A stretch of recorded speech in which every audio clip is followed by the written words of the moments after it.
Ladies and gentlemen, councillors, will you please stand for the Chairman of West Northamptonshire Council, the Vice Chairman of West Northamptonshire Council, the Deputy Chief Exec of West Northamptonshire Council, and Jeremy Sharman. Thank you.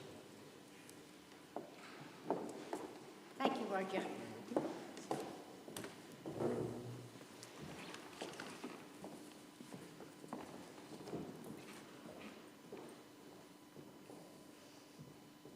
Now, ladies and gentlemen, councillors, I invite you to sit.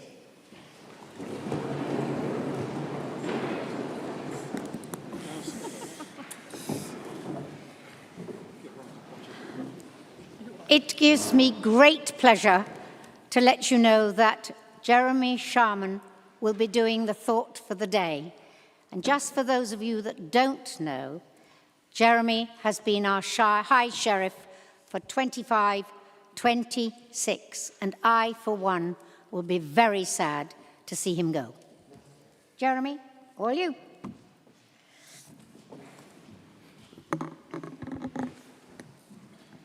Thank you. Can everyone hear me from here? Yes, thank you. Gosh, this is a great honour. Thank you very much for having me. Thank you for inviting me. I am standing here today as an imposter. You may have thought you were getting the High Sheriff, but I actually passed the baton on yesterday. So I'm no longer the High Sheriff. I stand here as a member of the public. But I thought it would be interesting, or Alison wanted me to let you know what a High Sheriff does and what I've been doing. I was born and bred in Northamptonshire.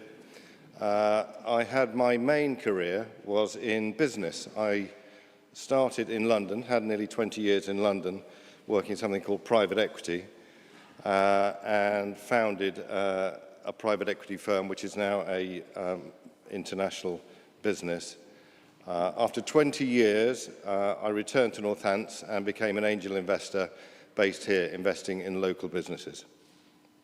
I also enjoy philanthropy. I've founded 4 independent Christian coffee shops and an orphanage in India where we've had 500 children going through, and I've chaired 2 schools. So I was merrily going along with my career, and then out of the blue, I was approached to become the High Sheriff. And probably like many of you here today, I thought, what is a High Sheriff? What does a High Sheriff do? Well, the High Sheriff is the oldest, one of the oldest secular offices in the whole of the UK.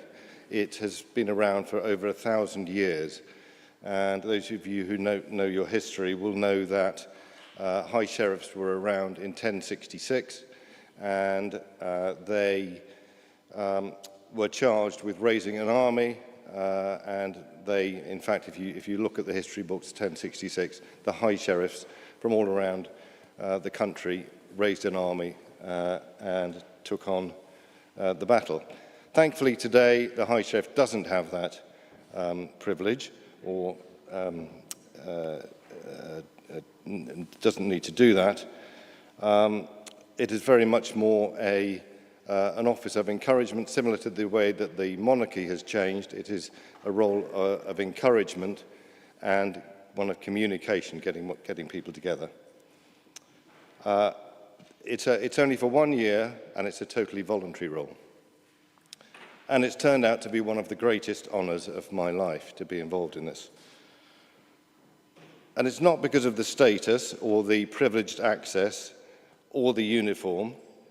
It's velvet with gold buttons and stockings. Although my wife does tell me that she does quite like the uniform. But it's mainly because of the multitude of new, deep friends that I've made in all walks of life and of different races and religion. It's educated me. You really shouldn't believe the news. There are so many good people out there in this county that I'm sure you're aware of. And I include all of you here today. You're here because you care. Many of these friendships that I've made will last a lifetime. And they include police officers, prison staff, prisoners, ex-prisoners, judges, coroners, those serving in probation, ambulance workers, firemen, and a vast multitude of charity workers working in the fields of housing, mental health, anti-crime and employment. It's an amazing year. Throughout this year, I've gained a real insight into the dedication and the skill of these people, and a real fresh appreciation for the work that they do. It's softened my heart and firmed my resolve to do more. Many offenders or addicts are there because they come from broken homes. And also they have no role models. I'm sure you're familiar with this. Many have fallen victim to county lines. And it's no surprise that reoffending rates are at about 70% or more. So the rehabilitation of ex-offenders is such an important thing to get stuck into.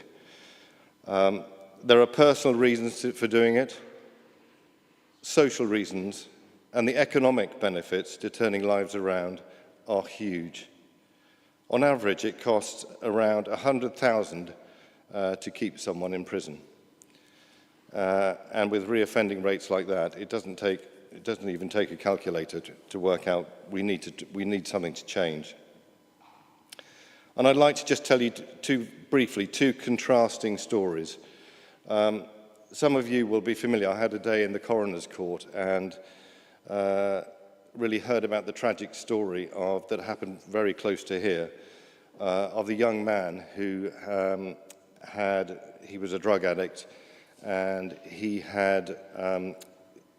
basically, because he was hallucinating so much at 5 o'clock in the morning, he managed to firstly attempt to assault a bin lorry man, and then subsequent to that, the bin lorry man told him to go away, went about his job, took the bins away, and the young man had climbed under the bin lorry, and the bin lorry drove over him.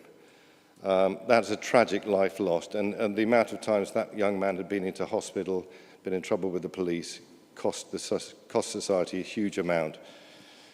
I contrast that with a young man called Chris McGlone, who is now the manager of the Chapel Gym in Corby.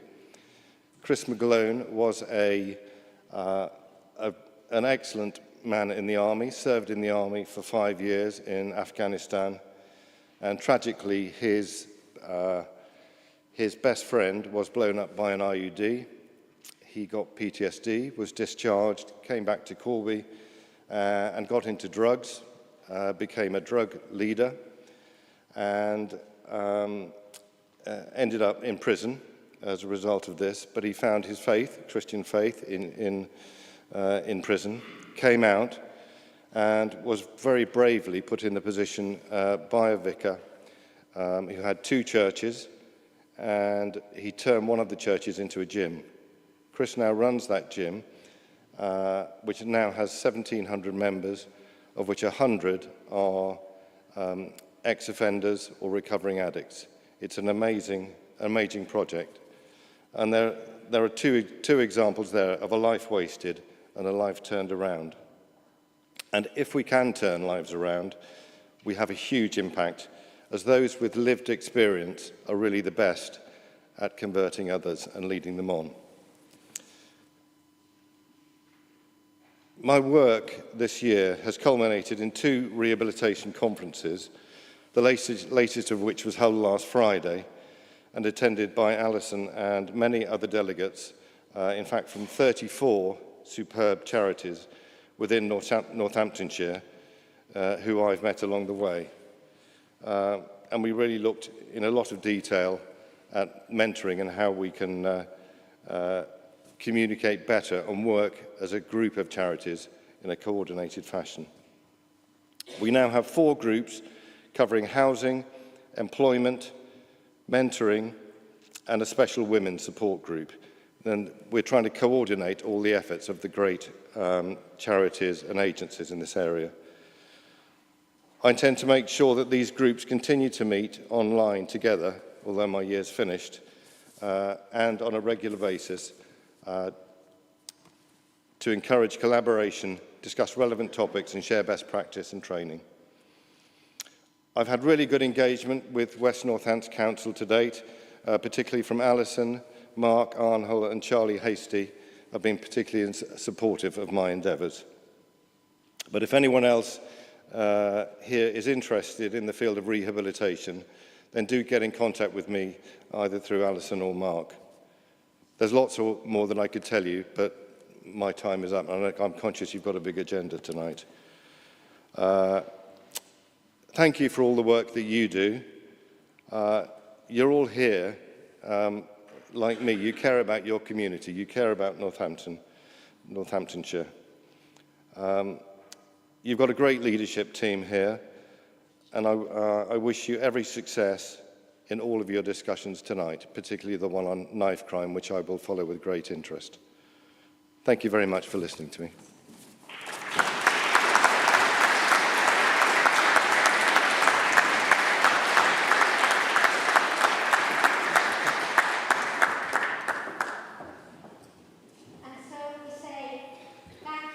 So we say thank you to Jeremy Sharman.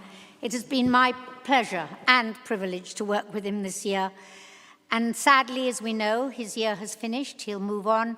Roger Butler will replace him, and he too will do another excellent job from a different platform. As you realised, Jeremy's passion has been for prisoner reform and mentoring. They've been excellent choices, and for me, they've opened a door. I hope he will continue to lend his support to both mediums. Thank you. And I know he now has to go because he's got to go to a place called Rushton. Right, I'm hosting a dinner, so I do apologise that I have to leave. Thank you very much. We move on now to apologies for non-attendance. Paul Hanson, you have the floor. Thank you, Chairman. Apologies have been received from Councillors Mina Calley, Nicholas Humphreys, Geoffrey Johnson, Andrew Simpson, and I have apologies from Councillor Anam Hack for lateness. Thank you. As you will notice, there's only one projector or screen working tonight. Apologies from everybody. They've tried to get them working. They've been sweating since 3. They haven't got anywhere.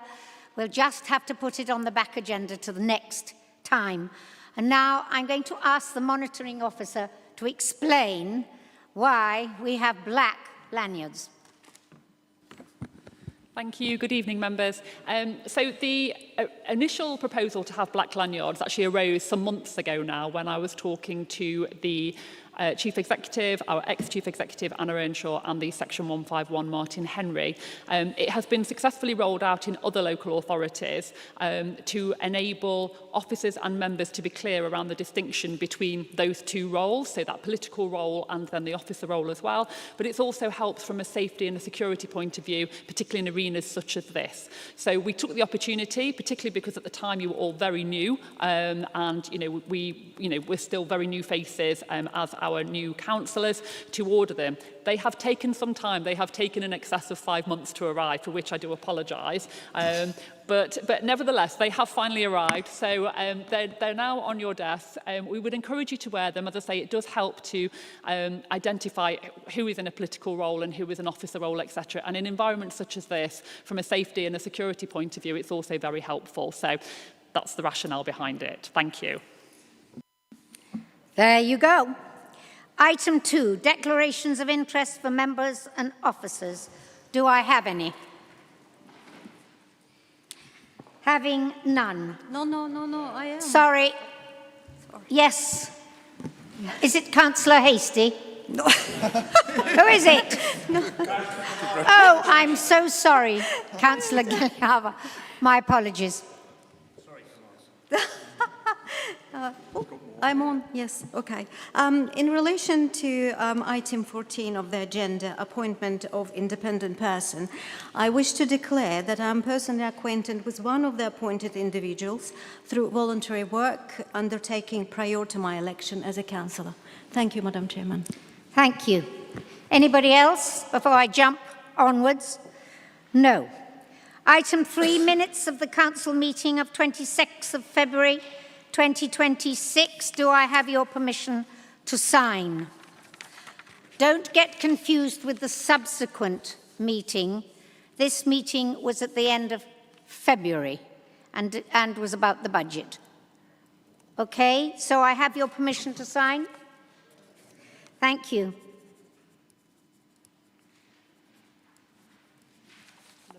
Thank you very much.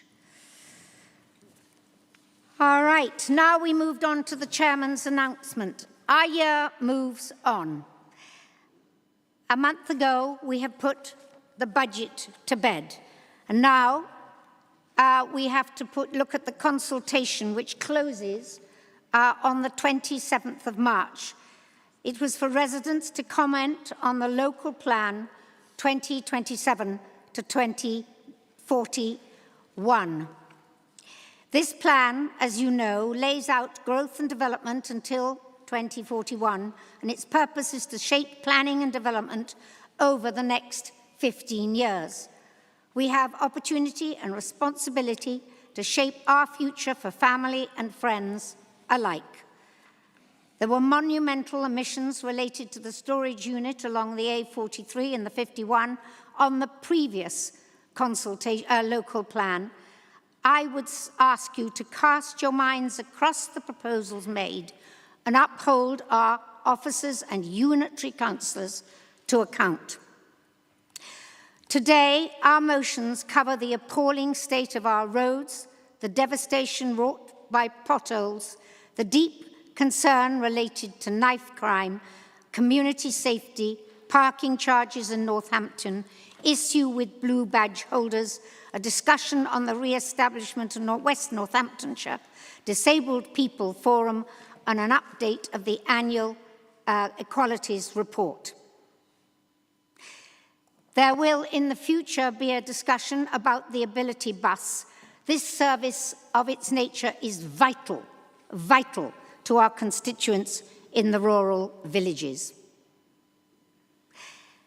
And finally, but I don't think we're going to get there, I hope we are at last able to consult and ask questions from the portfolio holders. But let's move on and not waste a minute. Rosie Herring has asked me to communicate this to you, the big, what's it called? The big gig. It takes place at the Northamptonshire Museum of Art on the 1st of April. She will email all of you the detail and invites you all to attend. Once again, I'm banging the drum for Maggie's.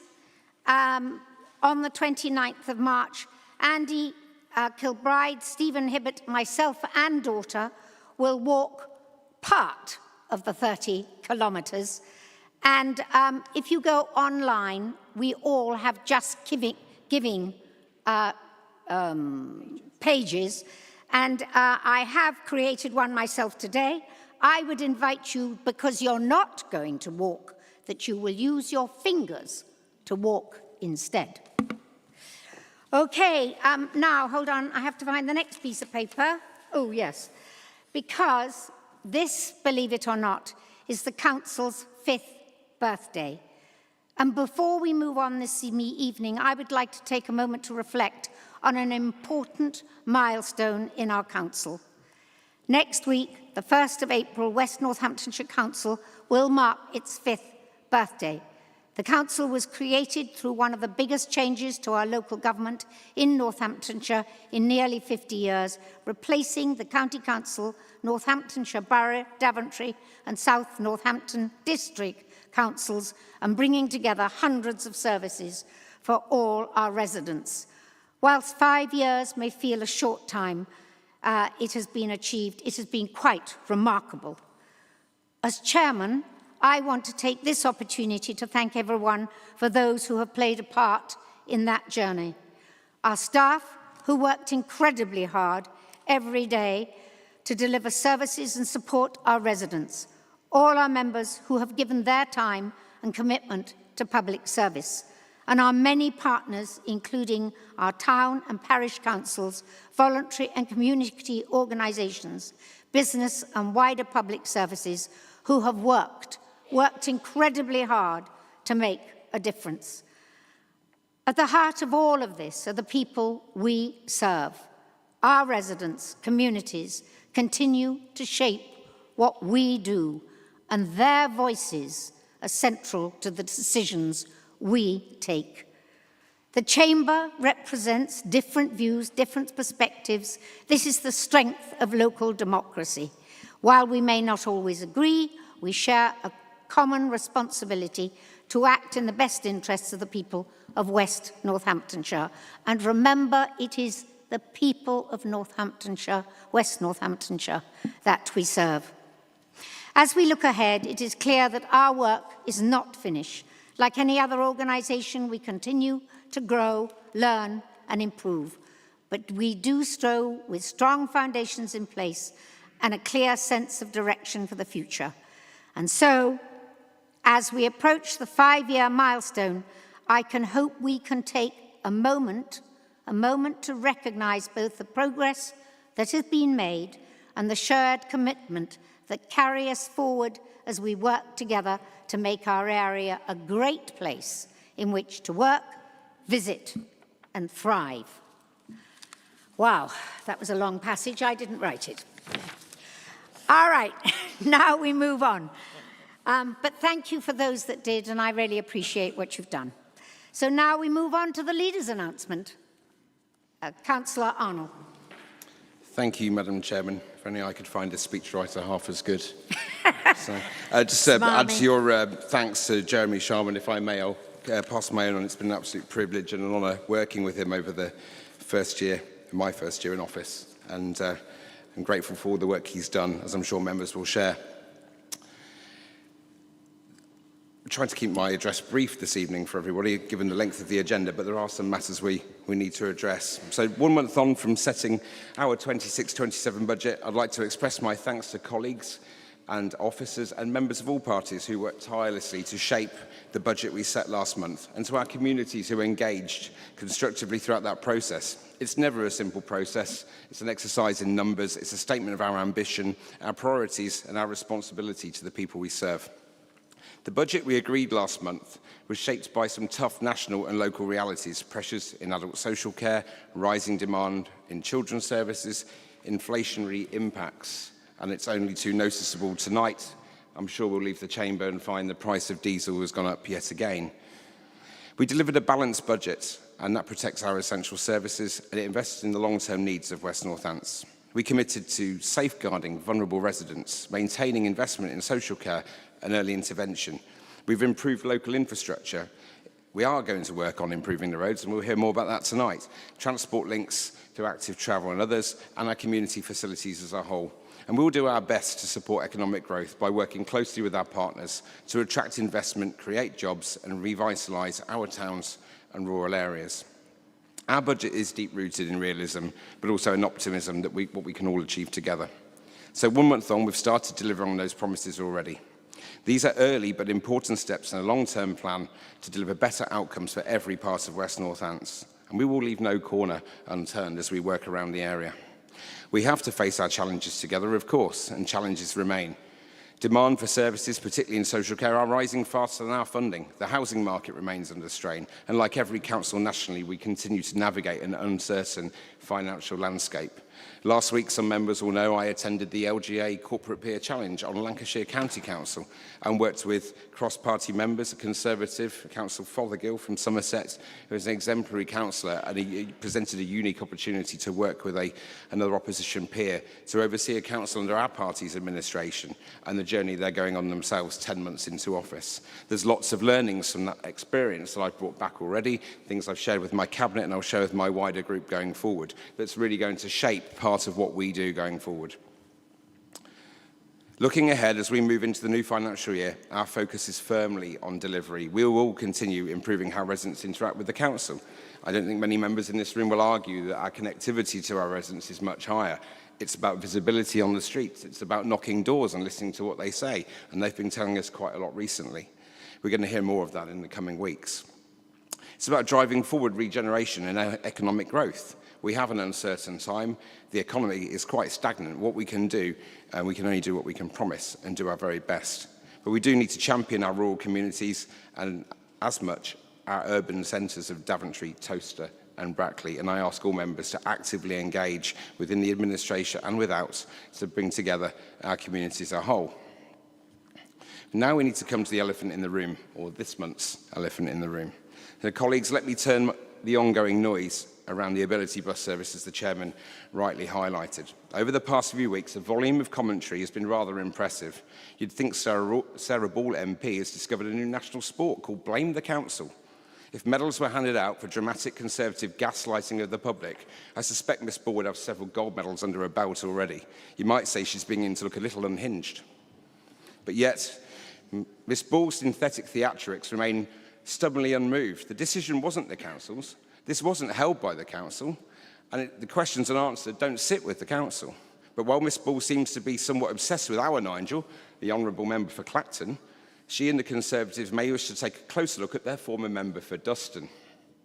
So while others have rushed to deliver punchy headlines, make emotional or synthetic videos on social media and blame this council, we've taken the less glamorous route, asking for evidence, following due process and protecting public money, even when it isn't fashionable to do so. But the mystery continues. A transport whodunit of the loudest accusations always seems to arrive before the actual facts are presented. But here's what matters to the residents of West Northants. Our focus, the Reform UK team's focus, remains on securing accessible, reliable transport for the communities who depend on it, not on scoring points, not on rewriting events, and certainly not pretending the council crashed a bus it never drove. And if anyone does manage to uncover the full story behind the scenes, please let me know. I've got the biscuits ready. So let's look at the funding position clearly, and a statement has gone out this evening. We're set to launch our grant funding for the year ahead, following our budget setting work and the confirmation of government funding that's available. Members will know there's been delays in providing the details of what money we could receive, but that uncertainty, we were upfront with operators from the outset. We expected grant levels to remain broadly the same as in previous years, so they could plan responsibly. And to avoid any doubt, every community transport provider is eligible to bid. The process is open, fair and consistent.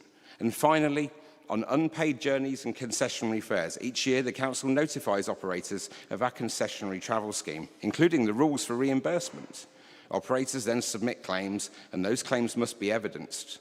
We assess them against government criteria, and when a claim is valid, our aim is straightforward. We pay it within a month. When issues arise, it's only because the evidence does not meet the criteria required or the standards. The same rule applies to every operator, consistently and transparently to ensure fairness and protect public money. So in closing, Madam Chairman, over the past year, you've got to know me quite well, and I'm a huge ambassador and champion for public engagement. So I would invite any resident of Hackleton Road to ask direct questions of the Conservatives when they knock your door looking for support. There will soon be an open door to Miss Ball, given I'm reliably informed that the party has selected Miss Ball's PA as the candidate. So I'm sure Miss Clubley will happily take questions on the doorstep, and hopefully the party opposite will provide honest answers. Thank you, Madam Chairman. I look forward to a good meeting.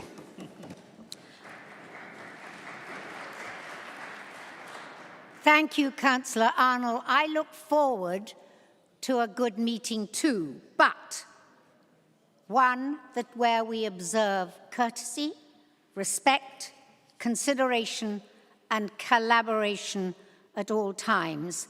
And it has to be noted that Maggie Chubley actually was a previous unitary councillor. I thank you. Okay, now we move on to public participation.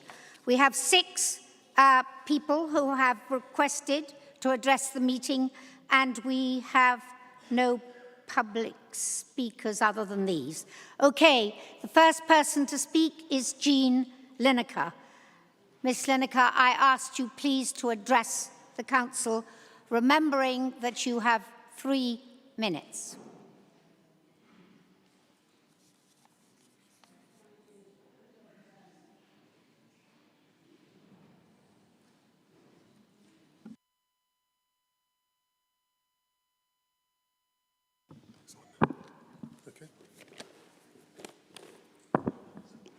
I have got several questions here, which I'm going to do really quickly. And by the way, the Children's Trust is a strategy, not a business. Question 1. That's question 1. Question 2. The strategy is a right for the children's rights. Question 3. How many children in the Children's Trust? And how many are there on the Children's Trust? And why isn't councillors involved in that trust? I heard from the chair of the trust 84 social workers and nearly 2,000 children in the care system. And Mike Reader, no, let me go on to the other one. I was told by the Conservative leader at the last meeting speaking I had with him, are there any psychiatrists on the Children's Trust? And the Conservatives said to me, no, there are not. Now, when I was in care, I needed one after, and I think there should be those that need a psychiatrist within 18 to 25. You must listen to the children when they come up to the end of their social services. Social services do a great job, but there's only 84, and I don't think that's enough. I also tried to speak to Mike Reader. Mike Reader failed to come and see me on this particular subject. I saw his parliamentary team. That's all I saw, and I felt like 3 judges, as I was in the care system myself years ago, and it's still happening today, sexually abused children. I thank you, Mrs. Lineker. And now we move on to Pam King, who is addressing the Council in relationship to motion 3. Ms. King, you will have 3 minutes to speak.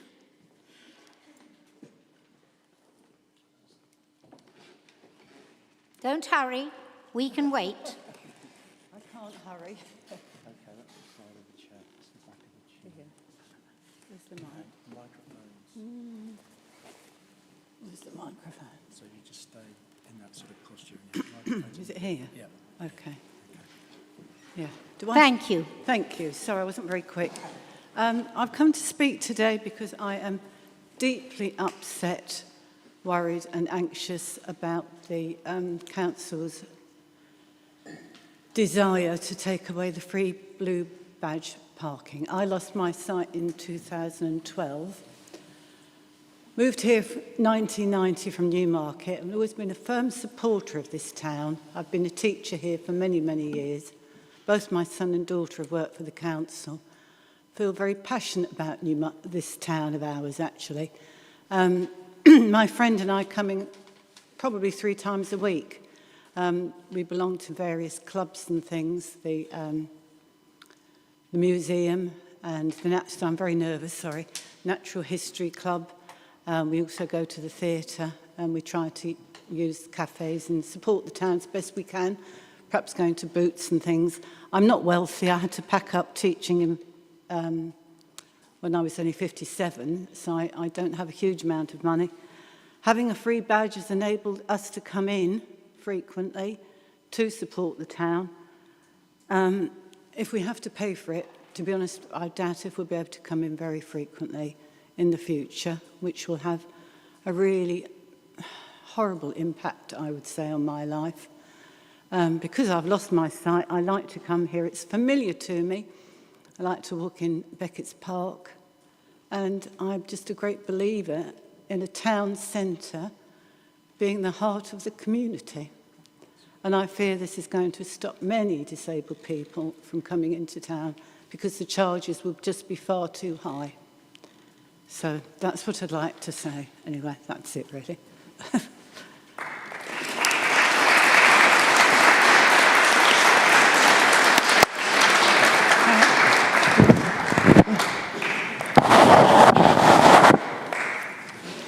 Thank you, Mrs. King. Now, can we have Jessica Pettican?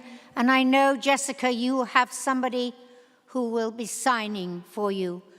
We will give you a little extra time so that you can communicate with us properly.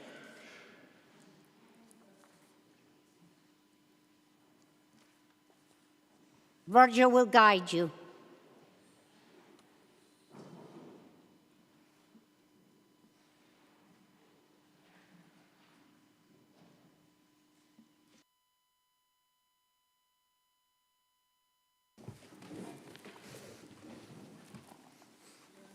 Hello everyone. My name is Jessica Pettican. I'm a deaf professional businesswoman who grew up in Northamptonshire and live in West Northants now. I'm speaking to you through a sign language interpreter today, as that is my first language. I know that access to services is really important, and without it is isolating. We're booking interpreters, finding advice, and finding communication everyday challenges. I've worked in the deaf community since 2005 as an advocate and a deaf relay interpreter, and I've managed a deaf service in London 2 days a week. I help people who are in crisis and life-threatening conditions and have no access to their support.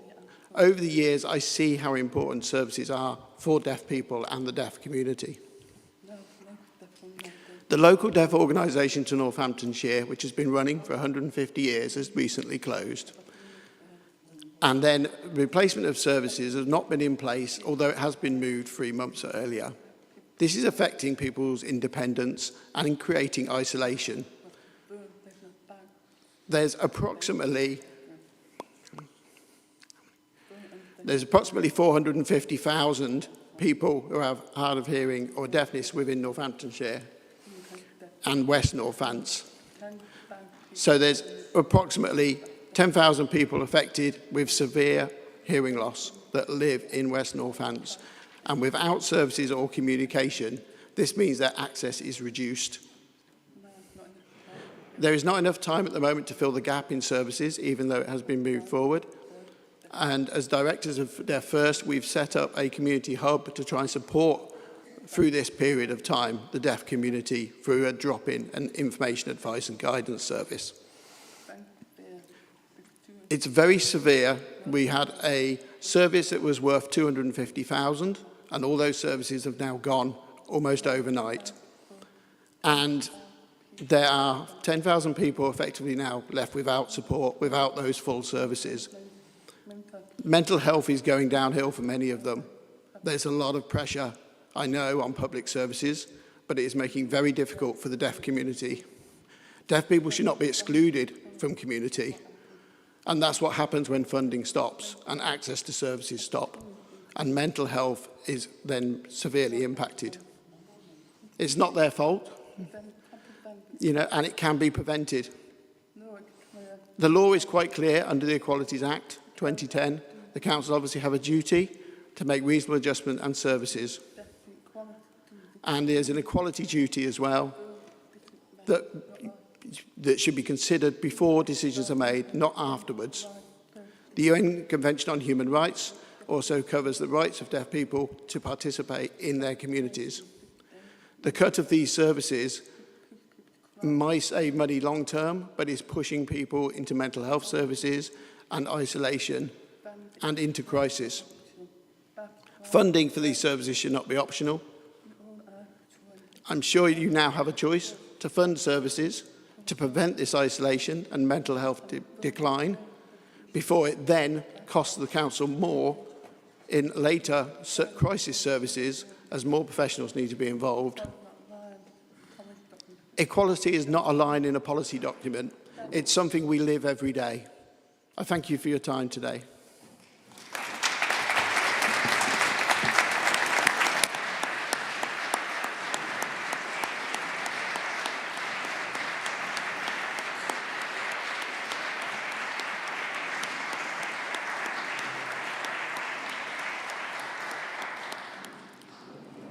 Thank you, Jessica Pettican.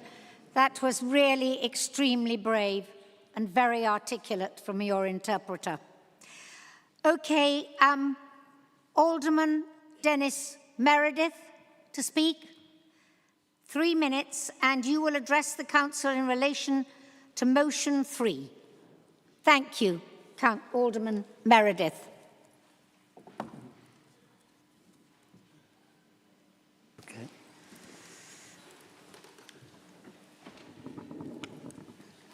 I come to speak last time to you to appeal to the administration to change their minds about charging people with a blue badge in council car parks. It's still not too late to change your mind. I've been speaking to lots of disabled people and they are really, really horrified. With the blue badge, it gives us access to go to different places that we need to go because of our disability. I have a blue badge, and without the blue badge, I can't go without it because it's my lifeline. I manage to go to different places that I wouldn't be able to go to. So I asked you to change your minds and to let people with a blue badge use the car parks as it is now, before the 1st of April. It's not too late for you to do it. You must listen to what I am saying. I have lots and lots of experience within Northampton, and I'm held in high regard from a lot of people. So change your mind, and people will appreciate it because they know how it's going to affect their lives. Because as I said last time, people with a blue badge are mainly on benefits, and they will struggle to pay the fees that they will have to for parking their cars. So please, I appeal to you to change your mind. You can do it. It's quite easily to do. You just have a meeting, decide you're going to do it, and I think people within Northampton will thank you. And I thank the Liberal Democrats and I thank the Labour Party for putting this motion through council. It should not be ignored because on that side of the chamber, they are very concerned about the disabled people. And I thank them for it because to be disabled is enough to have to cope with as yourself. So that's all I want to say, Madam Chairman. Thank you for the time and thank you for remembering my title. Thank you. Thank you. Alderman Meredith. It's always a pleasure to hear you in the chamber. The next speaker is Dylan Shellabere. I hope I've pronounced it correctly, and that you are going to address the council once again in relation to motion 3. You have 3 minutes to speak. Good evening, Chair and members. I have a bit of a sore throat, so please excuse me if you can't hear me very well. I speak today as a concerned resident of Road and Hackleton Ward, communities that feel the impact of decisions made here every single day. Let's start with transport, because this is now urgent. The Ability bus service will end on the 13th of April 2026. This is not a minor change. This is a vital community-run service that has connected disabled residents with mobility restrictions to shops, healthcare and social contact for years. Its own operators have made clear that uncertainty around council funding and support beyond April 2026 is a key reason for closure. So let's be honest, this is not just unfortunate. It is a direct consequence of decisions, or lack of decisions, taken at a council level. Residents, especially older people, are about to lose a lifeline, and right now there is no confirmed replacement. On planning, the same pattern repeats with the impact of disabled people. This council approves developments, this council sets conditions, and yet time and again infrastructure lags behind, in particular for people with mobility restrictions or disabilities. Parish newsletters and local publications consistently highlight the same issue. Growth is happening faster than services can cope. And then there are our roads. Increased traffic from approved developments, combined with poor maintenance, is leaving residents dealing with potholes, congestion, and roads that simply were not designed for current demand. Mobility cars and disabled accessible vehicles are all usually modified with lowered floors, which cause... Hitting potholes causes sharp jolts of pain, destabilizes wheelchairs if restraints are stressed. Potholes don't just damage vehicles, they can directly reduce independence and mobility for disabled people. Now, that is not inevitable. That is the result of choices. Across Hackleton and Road, the message is consistent. People feel decisions are being done to them and not for them. So this is the challenge. If you approve the development, you must deliver the infrastructure. If services are at risk, you must step in before they disappear. If roads are failing, you must invest before they break. Because leadership is not about reacting after the damage is done, it is about taking responsibility before it happens. And right now, residents are asking a simple question. If not this council, then who? Thank you.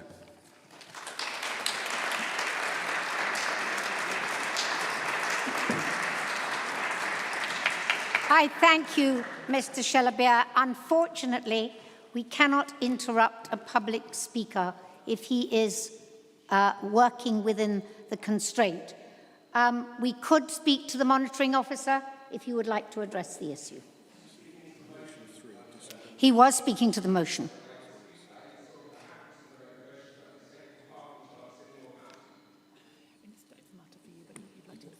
I've allowed him to finish, so let's leave it that.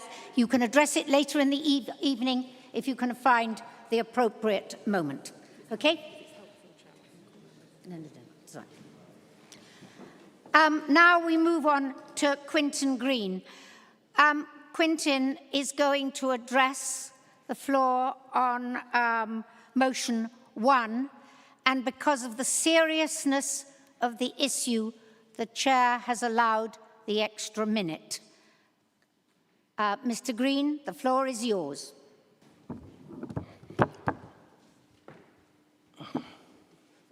Thank you.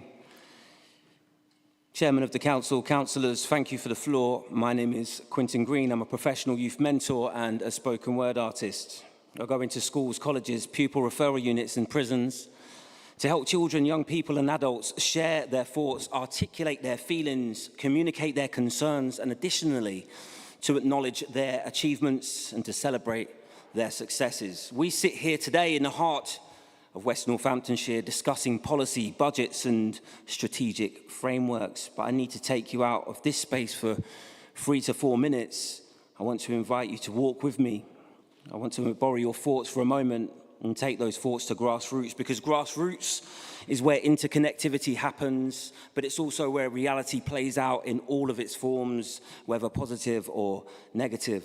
Just last week in broad daylight, less than a stone's throw from here and yards away from a well-known fast food restaurant, a young person I mentor had his bike stolen at knife point. Broad daylight. He hasn't been back to the town centre since. The trauma of that moment has shrunk his world. He is not just a ward statistic. He is a boy that lost his freedom to walk his own streets. A local mother of 3 who I speak to on the phone as part of an ongoing community support initiative was recently in tears as her teenage boy was chased by 4 older boys with knives and wearing balaclavas. He's refused since to go back to school, and they messaged him on social media, said that they'd be waiting for him outside of the school gates. I want to read 4 names into the record of this council today. Louis Ryan Menezes, 17, fatally stabbed in St. David's area of Kingsthorpe, Northampton on May the 25th, 2018. Reese Ottaway, 23, his life tragically taken in St. James, Northampton on February the 1st, 2019. Dylan Holliday, 16, his future senselessly stolen in the Shelley Road underpass in Wellingborough on August the 5th, 2021. Rohan Fred Shand, 16, his life cut short in school uniform in Kingsthorpe, Northampton on March the 22nd, 2023.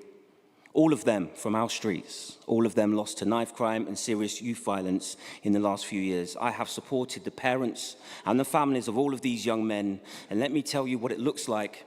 It is a devastation that does not end when the courtroom doors close. And whilst I will, of course, stop short of talking about live investigations and ongoing court cases, I will say this. No parent should have to bury their child's future. These are not simply names to be filed away in a police database, nor are they just statistics to be reviewed at an annual vigil. They are empty chairs at family dinner tables. They are futures stolen, laughters silenced, and potential permanently erased before it could even begin. And I'm sure you will all join me in sharing heartfelt sentiment and deep sympathy with all of the families that have lost a loved one to murder and manslaughter. They are the ones that are serving a life sentence. Torn apart by tragedy, we must be united in grief, in community empowerment, making every effort to lift the fallen, restore the broken, and encourage the discouraged. I look at the data. I know that under the Northamptonshire Serious Violence Prevention Partnership, our multi-agency approach is seeing some wins. We've seen a reported 7.4% reduction in recorded knife crime recently. Our youth reoffending rates are sitting below the national average. Our overall crime rates, however, are almost 50% more than the national average. But the hard work is being done. You see that on the Community Safety Partnership.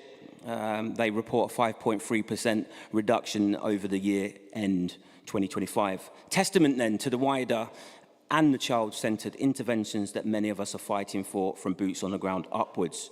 Remember, nobody can do everything, but everybody can do something. It takes coordinated, transparent, wraparound, accountable, multifaceted, multi-agency approach to fight what is increasingly an ongoing battle to shield our most vulnerable children from the scourge of child criminal exploitation. County lines, with the geographically central location of Northampton being popular with gangs.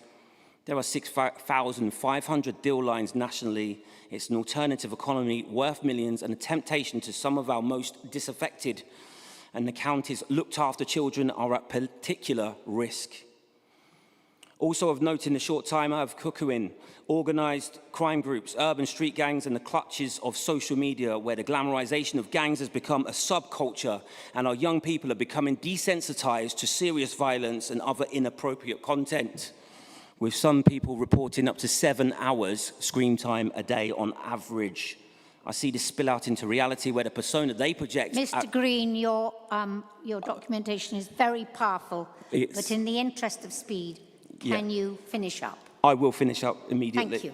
It is important to remember that we do have forgotten areas here in West Northamptonshire. Whilst the county as a whole ranks low on the deprivation matrix, we have neighbourhoods right in Northampton sitting on the most deprived. Poverty, in closing, poverty breeds adversity. Adversity leads to marginalisation. Marginalisation leads to isolation. Isolation leads to vulnerability. And vulnerability is the currency of exploitation. Let's work together to counteract those components with hope, purpose, opportunity and advocacy.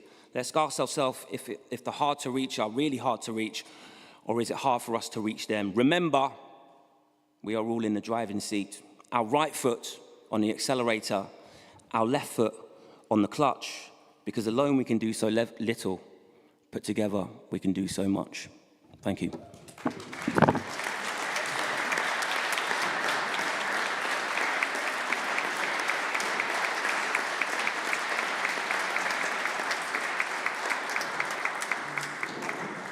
Thank you, Quintin Green. That was very powerful.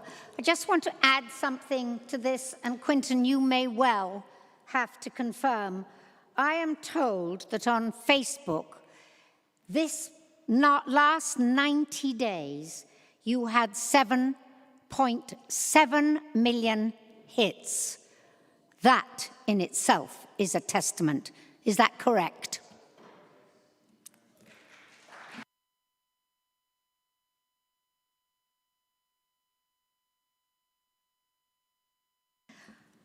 I thank you all for those that spoke.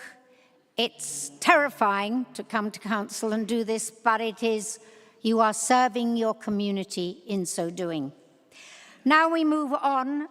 There are no public questions, So we'll move on to the opposition priority business.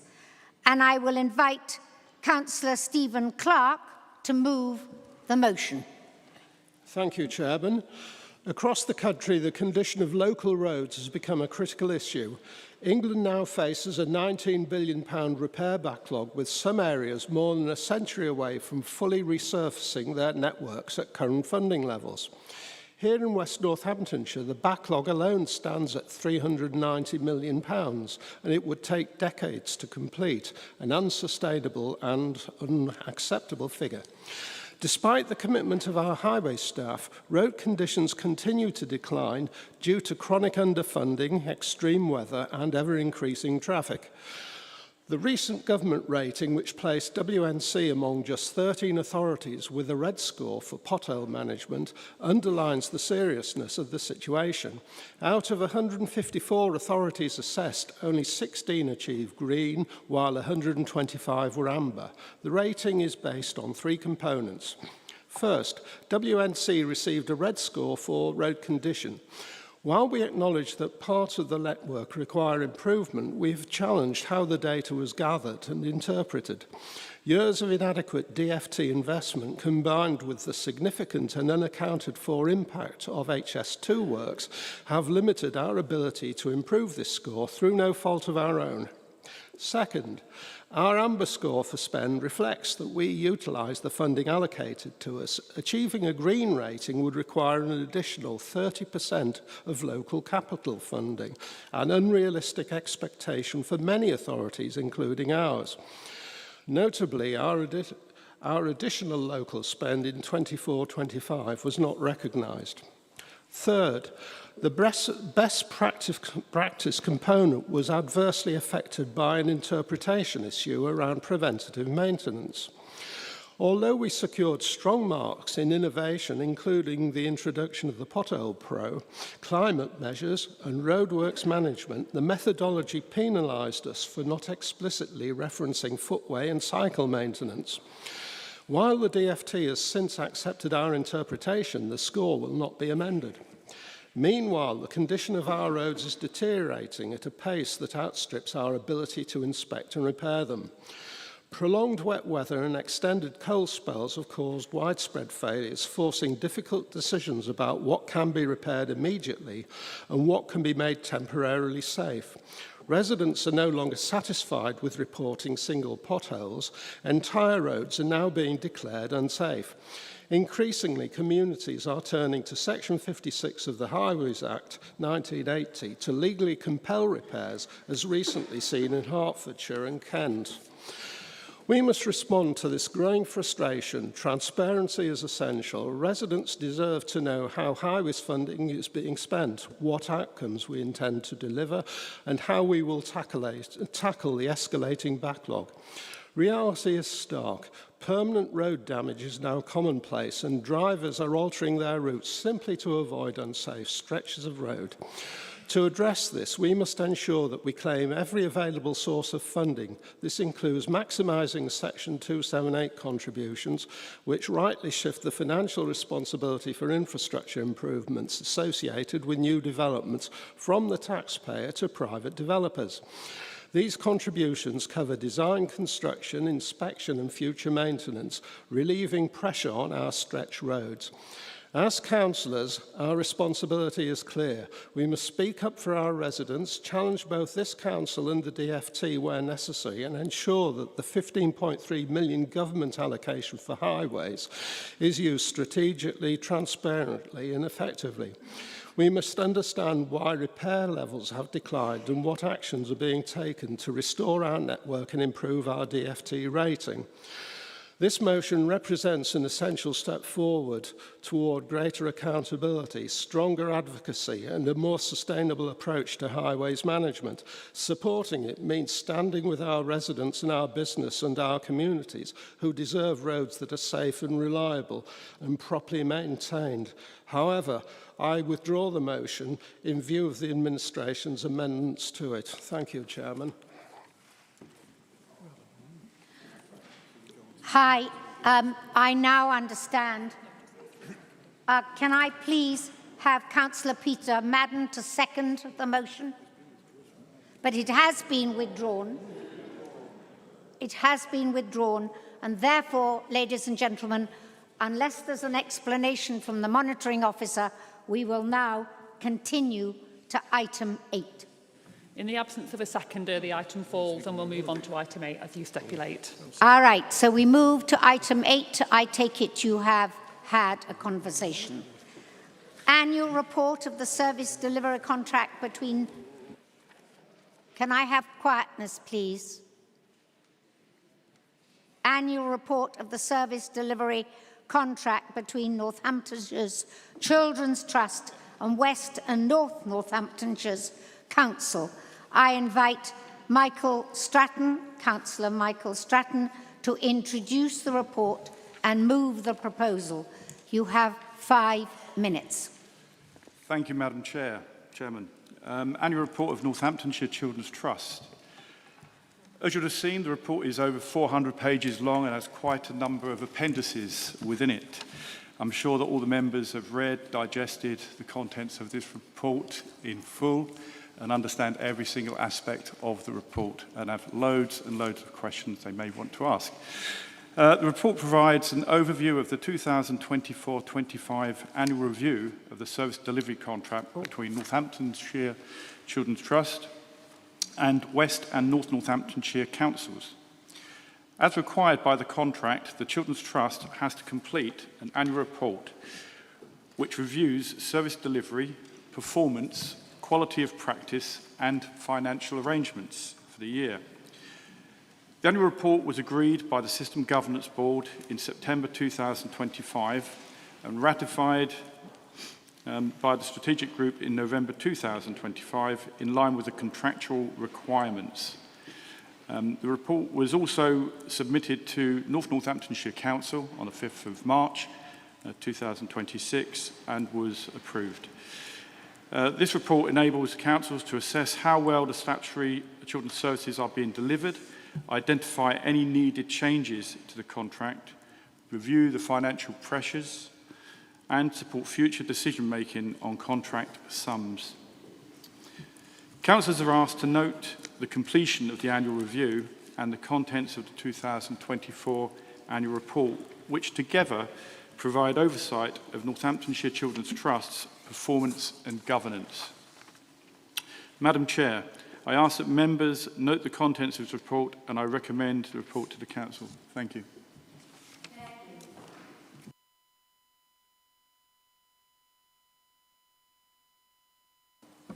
I thank you, Councillor Stratton. And now I invite Councillor Mark Arnold to second the proposal. Thank you, Madam Chairman. Indeed, I'm very happy to second this report. It provides a comprehensive overview of the 24-25 annual review of the service delivery contract between the Children's Trust and both councils. The report clearly sets out the performance, governance and the outcomes for children and families and confirms that the annual review has been completed in line with the service delivery contract. It fulfils our contractual requirements, it allows the councils to review statutory functions, it provides assurance and it has been considered and agreed by the System Governance Board. And I was also present and correct at the Joint Shared Services Committee in North Northamptonshire in Wellingborough back in January, where both leaders approved the report. So very happy to second that and I listen with interest to the debate. Thank you, Madam Chairman. I thank you very much indeed, Councillor Arnold. We have amendments. And if you have an amendment, copies of which have been circulated amongst the members. I invite Sally Keeble, please, to move that amendment. 5 minutes. Thank you very much, Madam Chairman. This report and all of its appendices deserves a meeting all of its own. As Councillor Stratton has said, it's very important, and it's important that we have an opportunity, there's a full opportunity to question it and understand it and in all its details, which is why we have put forward this amendment to refer it to scrutiny for closer attention. First of all, though, I want to welcome the improvements it shows in the quality of the services provided to the most at-risk and needy children in West Northamptonshire. In particular, the improvements which have come into place since 2022. However, as the report makes clear, The improvements are recent and not yet systemic. There are still risks.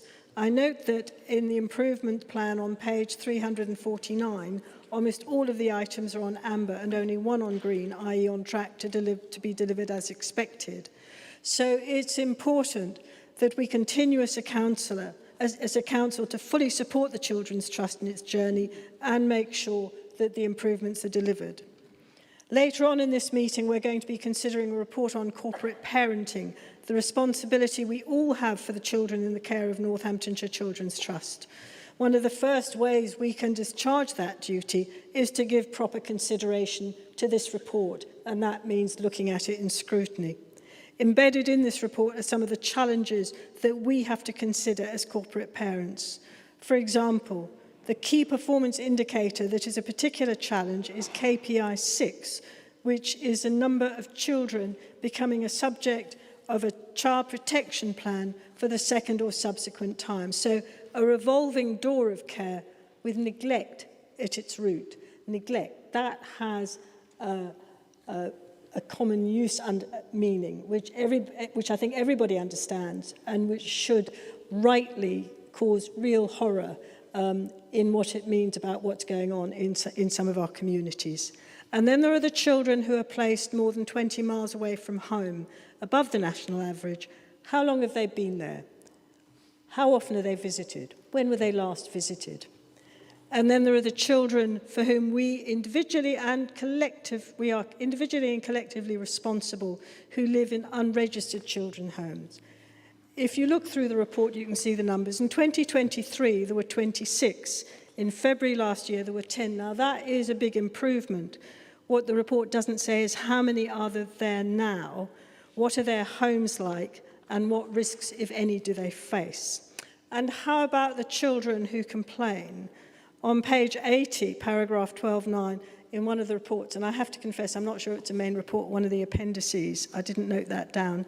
It says there are no complaints were received in 2024-25 that, and I quote, met the significant complaints threshold constituting a breach of the child's human rights. Note that this is almost exactly what we were told about St Andrews shortly before problems came into place there. As corporate parents, I think we have an obligation to ask whether there were complaints, and if so, what they were. We also have to ask ourselves about some of the future trends. One is the need for preventive work, which is clearly identified and which needs to be delivered by other sections of this council. For example, page 64 of the report highlights the council's, quote, undeveloped early help offer, close quotes. Are the family hubs for offers, for example, aligned with where the Children's Trust needs them to be for their crucial work in support of children? There's also the need for changes to meet the new legislative and regulatory requirements that are coming down the line. For example, the need for a register of children who are being homeschooled, which I understand may already exist, although it's not clearly set out in this report. So we're moving this amendment to ensure that this report can go to a place where it can be given the attention it deserves by councillors, and that in supporting the Children's Trust, that this council can make absolutely sure that it also provides the services that will best support the Trust in its very important work. And in moving this amendment, it is with the intention of supporting the Trust and making sure that it's in the best possible position to deliver for children. Thank you very much, Madam Chair. I thank you, Councillor Keeble. May I just remind you, as an amendment, it is not subject to debate. Therefore, I now invite Bob Purser, Councillor Bob Purser, to second the amendment. Thank you, Chair. I formally second this amendment, and if I can reserve my right to speak at the end, may not need to, but no. I formally second. That's why, Councillor Purser, I said that in the beginning. We can't debate it. It doesn't come back to you. Do you wish to say a couple of words now? Thank you, Chair. No. No. Okay. Councillor Stratton, I ask you to reply to the amendment. Thank you, Madam Chair. Yes, Councillor Keeble, Councillor Purser, thank you very much for your eloquent words regarding the Northamptonshire Children's Trust report. Talking about children that are unregistered, I can tell you that there are 8 now. So it has gone down. It's in the right direction, which is good. 2. 2's better than none, I think. Okay. So yes, that's happening.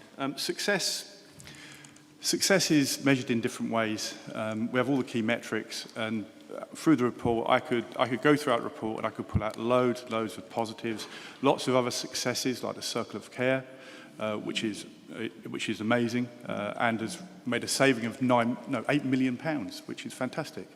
I could highlight, where areas are above the national average.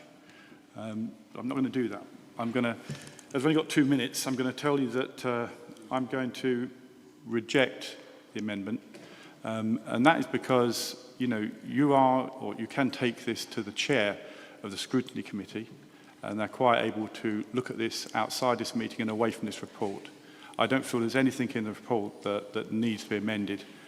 It is what it is, and it is a full report detailing every aspect. And I'm sure, as you troll through all the pages of the report, 450 plus pages, and you're quite right, there's a lot of appendices, and the appendices give a lot of information and detail, but you have to read the whole report to align it with the amendment. So I finally say I reject the amendment. Thank you. I thank you, Councillor Stratton. And now, Councillor Keeble, would you like to reply? You have 2 minutes. Thank you very much. Yes, I will. I think that's a great mistake on your part, I have to say, because you made quite clear at the beginning, this is a long report. There are appendices, something like A to Q. I went through all of them except for the ones that I couldn't actually read because they didn't come up properly on my screen, the PDFs. Some of them are contradictory. Some of them, the information is actually in conflict. It does require closer scrutiny, and it is appropriate for this council, for the council to agree and then to refer on for more scrutiny. Now, from 26, as it was in 2023, down to 10 is a big reduction. From 10 down to 8 is not a huge reduction, actually, in the space of time. It means that the pace of change is slowing down. But be that as it may, what really concerns me is that this is the most risky bit of the council's business. It's the one where if there's a mistake, it ends in tragedy, and the consequences for the council are severe. Now, this council was in real difficulties previously with its children's services. It has had to work really carefully to get the services to where it is now. And it will only continue to improve with real support and commitment and oversight and involvement by this council. And I would remind everybody here that as corporate parents, we're not liable for what happens, but we have a legal responsibility, not just collectively, individually, in relation to those children. And if we simply nod this through without even having asked many questions here, then we have to be really clear that we're satisfied that there are no risks that we don't know about in here. So I think it's a mistake to turn down this amendment, but I would certainly ask the chair now of the Scrutiny Committee to please have a scrutiny of this report and its associated appendices. All right, ladies and gentlemen, the time has come, unfortunately, to vote on this. For, against, abstentions.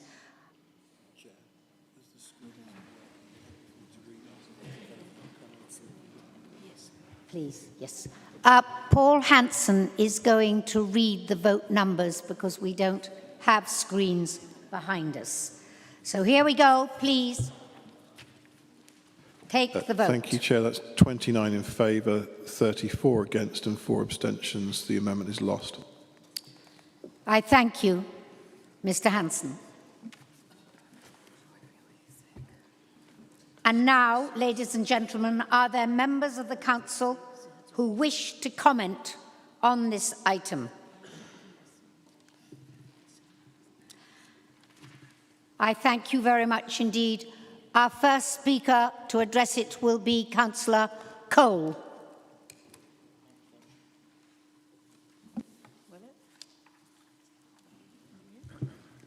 Sorry, what am I addressing?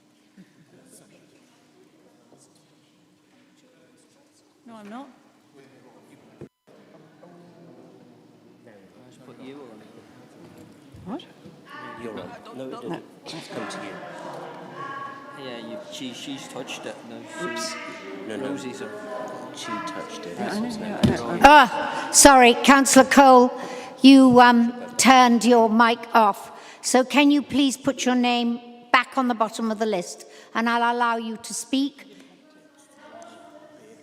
You weren't meant to speak on this item. Clear the deck. All right, let's move on to Councillor Humphreys. I do apologise, Madam Chair. I wasn't intending to speak either. My hand just brushed the speaker.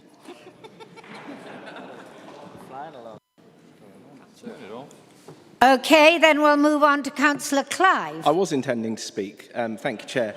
As outlined in the report, there are fewer children entering care than forecast, more assessments being delivered in a timely manner, more families being supported to stay together safely, strengthened foster placements, new family hubs, a revitalised family help strategy, and delivery of practical on-the-ground support. These are meaningful steps forward on the road to improving a large and complex service for its users. This is against a challenging national backdrop which has, and despite recent developments like the government's white paper covering SEND, continues to be plagued with uncertainty and ever-increasing demand. In spite of that, focused effort is producing better outcomes. The work is profoundly important for our children and their families. Every child in West Northamptonshire deserves a safe, loving start in life. Reform UK believes that the strongest foundation any child can have is a stable, supported family where parents are helped to raise their own children rather than the state having to step in. Strong families build security, character, responsibility and opportunity. They keep siblings together, maintain vital family bonds and give children the best possible chance to thrive in school and beyond. I welcome the positive progress outlined in the report, and I would encourage the Children's Trust to continue to maintain the progress that they have made whilst challenging themselves to deliver more with a renewed and relentless focus on value for money, something necessary for any publicly funded body. I would also encourage us as councillors and corporate parents to recognise this progress and to champion and support the vital work of the Children's Trust. Thank you. I thank you, Councillor Clive. Councillor Shaw. 2 minutes. Thank you, Madam Chair. Whilst I want to applaud the progression of which the Children's Trust have made since 21 with the inadequacy to where it is now, I'd also like to state that this report, whilst it gives us the data, it does also give us the truth. Over 51,000 contacts, 9,000 referrals, 10,000 assessments and thousands of safeguarding investigations into children at risk. This is not a system at ease, this is a system under pressure. We have over 1,100 children in care. And when they enter the system, the cost is significant. With residential placements now over £7,000 per week, let's also be honest about what this is showing us. This is not just vulnerability, this is escalation. Because within the same report, we are told children are presenting with trauma, mental health crisis, and risk of exploitation, gangs, and county lines. So, the question is not about what's happening to our children, the question is what have we allowed to happen to our children? Because this is not an accidental, this is the result of decisions to strip back youth provisions, decisions to hollow out family support, and decisions to step in too late and pay the price later. We have built a system that reacts well, but prevents poorly. And when prevention disappears, something else steps in. Gangs step in, exploitation steps in, and streets step in. So yes, we must improve placements. Yes, we must improve support services. But if that's all we do, we're just managing failure more efficiently. We need to go further than that, because youth provision is not a luxury. Family support is not optional. They are the first line defence. So this is where I bring it back. Children must come first, politics come second. Because when we get that wrong, when we get it the wrong way round, children pay the price. Councillor Shaw, can you finish, please? I am. If we truly put children first, the decisions we make next will look very different. Thank you. Thank you, Councillor Shaw. I have 5 more speakers after this, ending with Zoe Smith, and I will take but no further on in the interest of time. Therefore, Councillor Aldridge, I invite you to speak. Thank you, Madam Chair. And Councillor Stratton is 437 pages exactly, and councillors would have had an absolute overload of information, making it very difficult to question or comment. Areas such as Appendix A is particularly turgid, with repetitions and extensive quotes from the Ofsted inspection. And I agree with Councillor Keeble, this paper should have gone to the Scrutiny Committee for cross-party councillors to look at the paper in greater depth before coming to full council. I have read the paper, and there are many areas that I welcome, such as reports on setting out the experiences of users and stakeholders, the self-evaluation reports with a focus on quality and impact. But there are, however, a number of concerns, and there are numerous contradictions in the report. And in the time I have available, I'm just going to pick out 2 biggies. One is some of the reporting on progress made by the Trust is actually misleading. There are 21 KPIs that were set with specific targets. Where targets have not been met, a tolerance range has been used to suggest good progress was made. Looking at progress against KPI targets, only 8 of the 18 targets reported on were actually met. And also, despite the significant patterns of overspend by the Trust over the past 4 years, no target was set for KPIs listed under budget percentage variance. The other area that I want to just pick up on is the amount of time that is spent by officers and NCT staff with 6 senior board levels, 6 senior level boards, 23 lower level boards and groups. Councillor, can you finish, please? That's what's been operating. So I'm just finishing. It would be really good for councillors to know the total numbers of days spent on preparation and attendance at these meetings, and what was the total cost of WNC officers and NCT staff's time. Thank you, Councillor Aldridge. And now I move on to Councillor Owens. Thank you, Madam Chair. 2 minutes. I speak today with both concern and determination as we consider the annual review of the Northamptonshire Children's Trust. And before anything else, I want to say this clearly. These are our children, every single one of them. As corporate parents, we carry the legal responsibility, but more importantly, the moral responsibility to safeguard them, nurture them, and give them the start in life that every child deserves. And we must never forget that. Now, the report before us is honest and at times uncomfortable. We see an overspend of 15.5 million driven by rising placement costs, staffing pressures, and increasing complexity of need. We see safeguarding performances, indicators still falling short, as persistent challenges with repeat child protection plans and placement stability. As someone who serves this community as a paramedic, I can tell you what this looks like on the ground. It means more crisis calls, more young people in distress, more families in breakdown, and frontline services stretched to breaking point. But we must also recognise the real progress. Referral times are outstanding at 99.4% within 2 days. Care leavers are more likely to be in work, education or training than the national average, and are more in suitable accommodation, 95.2%, well above the England benchmark. The Circle to Success programme is delivering better outcomes for children and has saved millions through smart, more ethical placements. And these are the achievements we should commend. However, the truth is the system is still under immense pressure. And that pressure has been felt across every emergency service, every partner agency and every community. It is our duty, not as party politicians, but as corporate parents, to demand a system that prevents harm and not reacts to it. So today I'm asking the Council to do more than simply note this report. Can you finish, please, Councillor Owen? I will shortly. I am asking them to make a renewed commitment to ensure the children get the early help enough before the trauma escalates, to recruit and train the social workers who are holding these families together, to push for placement sufficiency so children can grow up close. Thank you, Councillor Owen. Thank you. Yep. Thank you. Thank you, Councillor Owen, and I move on to Councillor Adkins.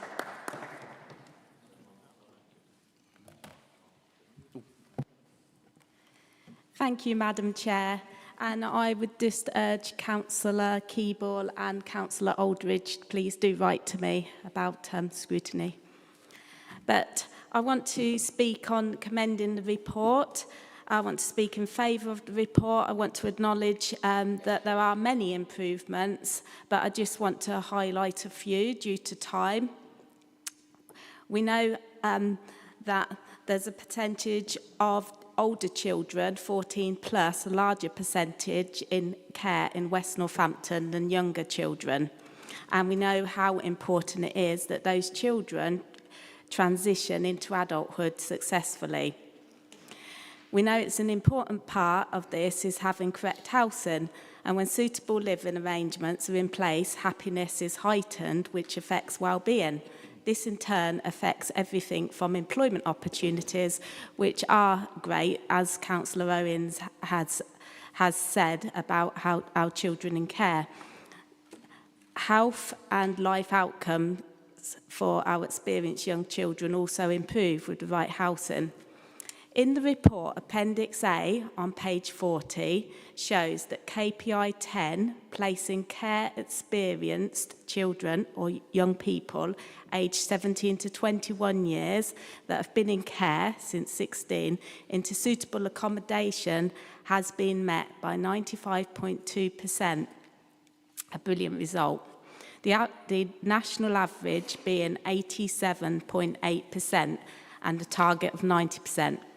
This reflects the dedication to help care experienced youngsters reach their full potential by the Trust and all involved. The Trust has also expanded its early years support offer to ensure every family, Can you finish, child please, and Councillor young Atkins? person, yes, sure, can access the right help at the right time in the right place. As we are aware, the early years stages of children's life are crucial. The Strong Start, Strengthening Families support team have been introduced into workforce to assist all families, and for these reasons I commend the positive work for all families in West Northampton and commend this report. Thank you. Thank you, Councillor Adkins. And now Councillor Zoe Smith. My apologies, Chair.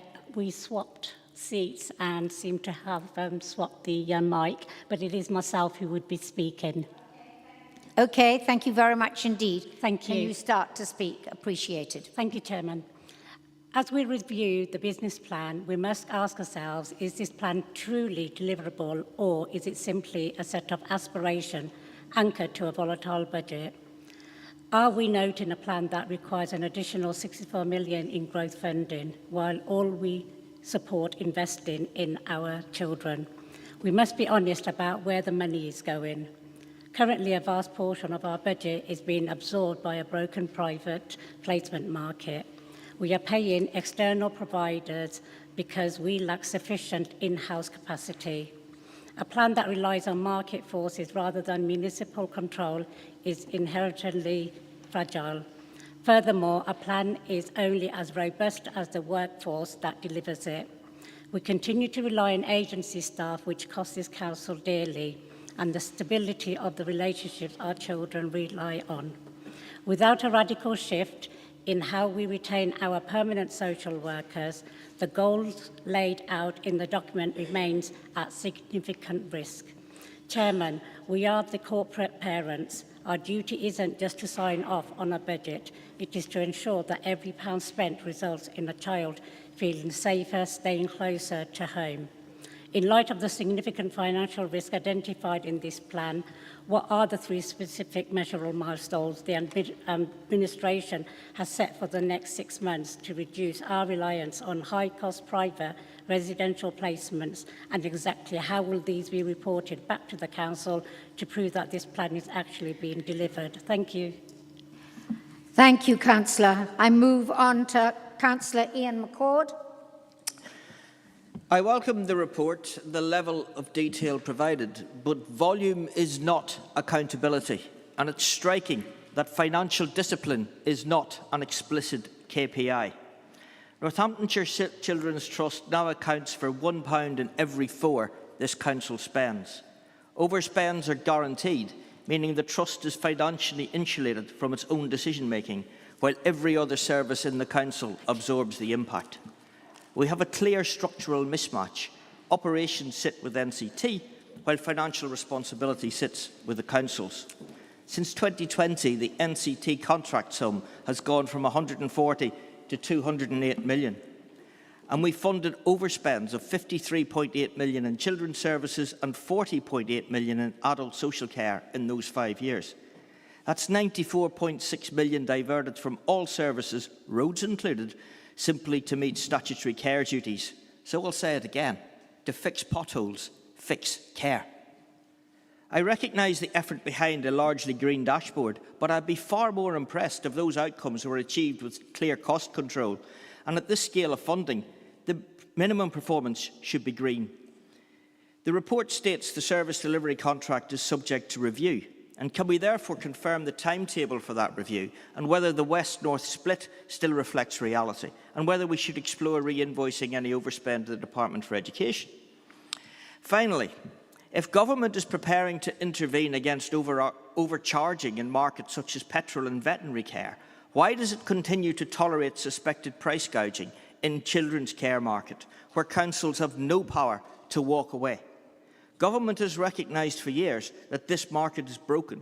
The failure to act has simply transferred cost and blame onto councils, while leaving the underlying problem untouched.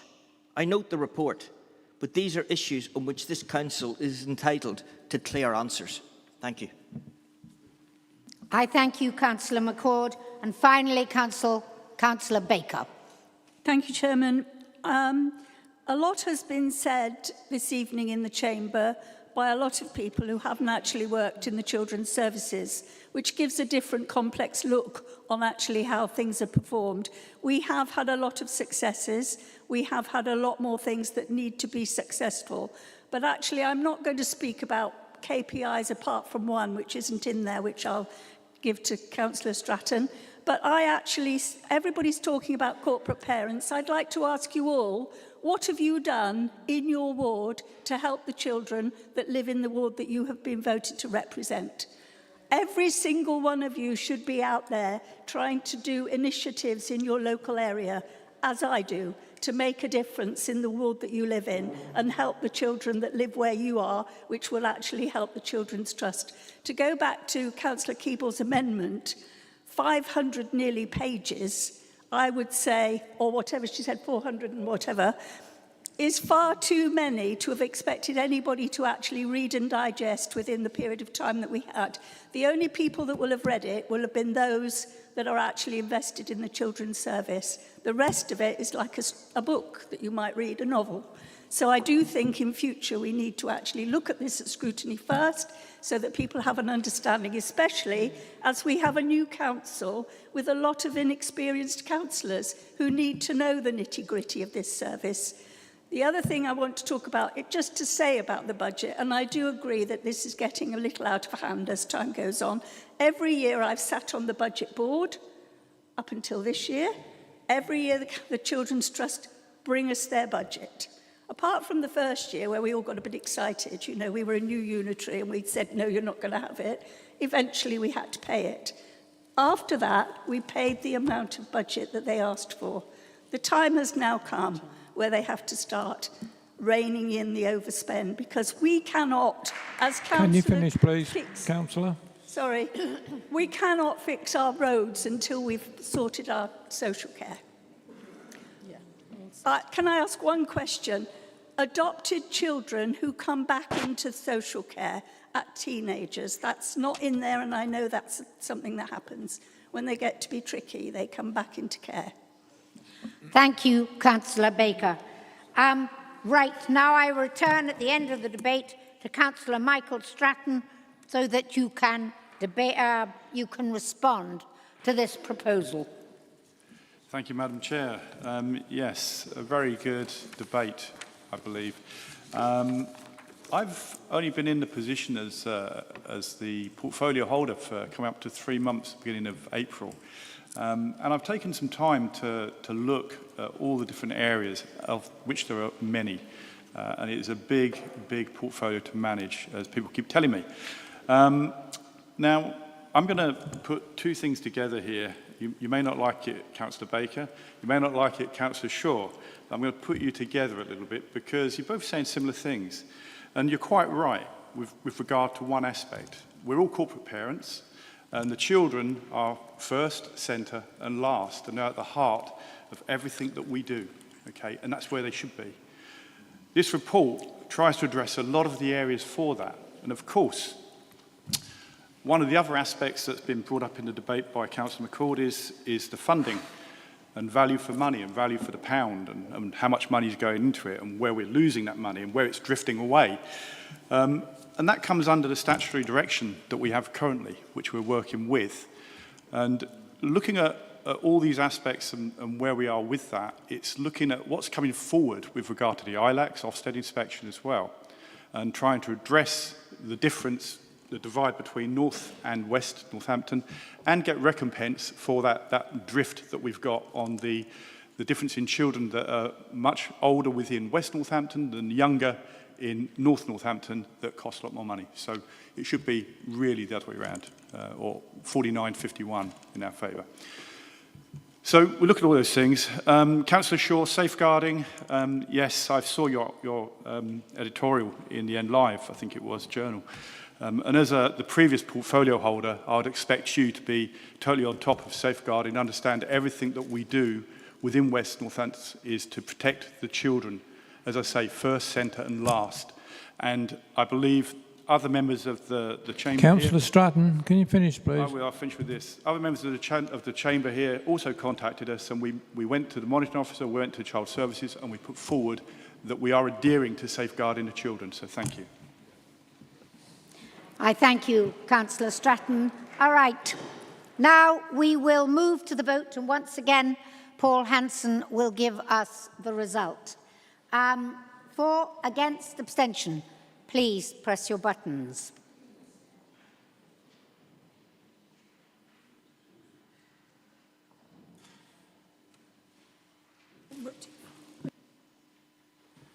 Thank you, Chairman. That's 66 in favour, 1 against and 1 abstention. It's carried. I thank you, Mr. Hanson. We will now move on to item 9, Northamptonshire's Children's Trust Business Plan. And I will once again ask Councillor Stratton to introduce the report and move the proposal. Thank you, Madam Chair. Okay, so business plan of Northamptonshire Children's Trust. Northamptonshire Children's Trust is contractually required under the Service Delivery Contract and Articles of Association to submit an annual business plan to West Northamptonshire Council and North Northamptonshire Council. The business plan for 2026-27, 2028-29 sets out the Trust's vision, strategic objectives and financial strategy. Approval of this business plan is a reserved matter, meaning both councils must formally approve it alongside consideration of the contract sum in the service delivery contract. The plan builds on the 2022 inspection of local authority children's services, which moved both councils from an inadequate judgment to requires improved to be good. It's structured across 10 sections, including strategic priorities, leadership, quality assurance, partnership working, workforce development and use of resources, and supported by a number of appendices. The forward sets out 7 shared commitments across Northamptonshire Children's Trust and both councils. Supporting families to live together well, keeping children safe from significant harm, supporting children in care and care leavers, listening to those we support and acting on their views, recruiting and retaining an excellent workforce, delivering high-quality services, using resources effectively. Council is asked to approve the Northamptonshire Children's Trust Business Plan for 2026-27 and 2028-29, and note that it's been completed in accordance with the service delivery contract and the Articles of Association. Thank you, Chair. I thank you, Councillor Stratton. Thank you for making it short. All right, Councillor Mark Arnold. 2 minutes, please. Thank you, Madam Chairman. I will second this report but reserve my right to speak if I may. Thank you. Yes. And now, any members are interested in speaking on this subject matter? In the interest of time, I will take 5 speakers. Councillor Catherine Shaw. Thank you, Madam Chair. And Councillor Stratton, just to address and confirm, my safeguarding concern was never around the officers and the work that they do. The words of which left the leader's mouth was that he doesn't care about kids, he cares about politics. That's my concern, safeguarding. So I do want to start by recognising the work that has gone into this, because what sits behind these pages is not simple. It is a sustained effort by officers, partners and services working daily to respond to what is a deeply complex and challenging landscape to our children. And that should be acknowledged. But that also brings us to the reality, because across the reports, the motions and the strategies, they all point to the same truth. We're dealing with the consequences of harm that has already taken hold. The ambition of this plan is right, strengthening families, improving stability, supporting independence. But the question is not what we intend. The question is, what will meaningfully change?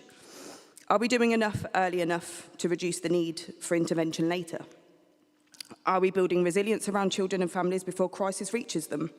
Because if we are not, then we will continue to see rising demand, rising cost, and children reaching services too late. So I support the direction, but I challenge us collectively to ensure this plan does not just respond to pressure, but actively reduces it. To the Leader of the Council and the Cabinet Lead for Children's Services, how is it that you both and collectively ensure that this business plan becomes a tool for resolution and prevention rather than simply a framework for managing crisis? Thank you. I thank you, Councillor Shaw, and I move on to Councillor Aldridge. Oh, sorry, my apologies. Councillor Clive. Thank you, Madam Chair. There is much in the business plan that is valuable and deserves support. The practical priorities included as part of the business plan can deliver real improvements for vulnerable children in West Northamptonshire, and we should welcome that common sense focus.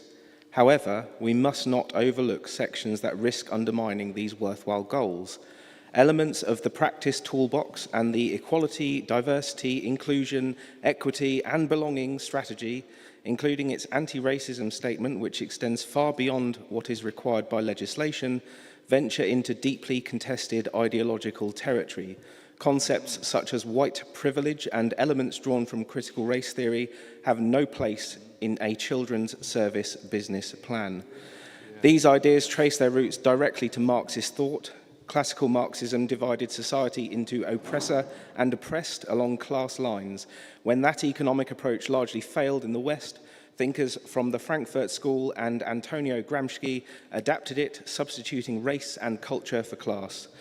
Critical race theory is the latest iteration of this identity-based Marxism. It frames society as a system of racial power and guilt, teaching that certain groups are inherently privileged oppressors, whilst others are perpetual victims. White privilege becomes the modern equivalent of original sin, something you are born with and must endlessly confess and atone for, or face eternal damnation. This is not neutral safeguarding or child protection. It is a poisonous and divisive ideology that encourages children, families and staff to view each other through the lens of racial grievance rather than shared humanity, individual character and British values. It distracts frontline workers from the core task of keeping children safe, and it erodes trust between communities and sows division where unity is needed most. We should support the sensible, practical elements. Please finish. I will do. We should support the sensible, practical elements of this plan, but the Trust must focus on evidence-based practice, not on ideological rabbit holes, to ensure our children's services unites communities around the simple goal of giving every child in West Northamptonshire the safest and best possible start in life. Thank you.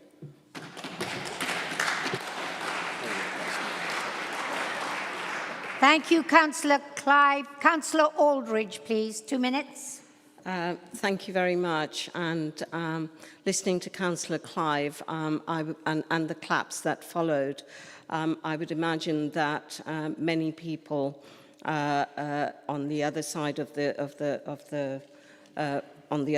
this room will not be approving this today.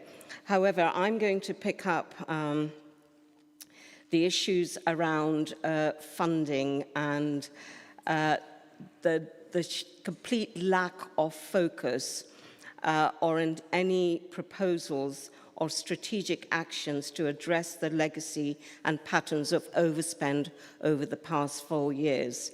It appears to set out as a plan costed status quo with no indication of intervention or action to reduce the patterns of budget pressures resulting in massive overspends.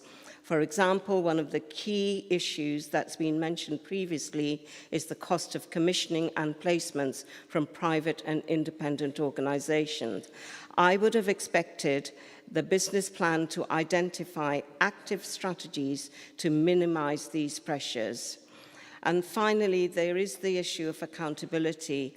For us as councillors, simply approving this plan is not really good enough and not appropriate. We must ensure that there is robust and ongoing scrutiny. The plan, like the Trust's annual plan, has not been presented at relevant scrutiny committees.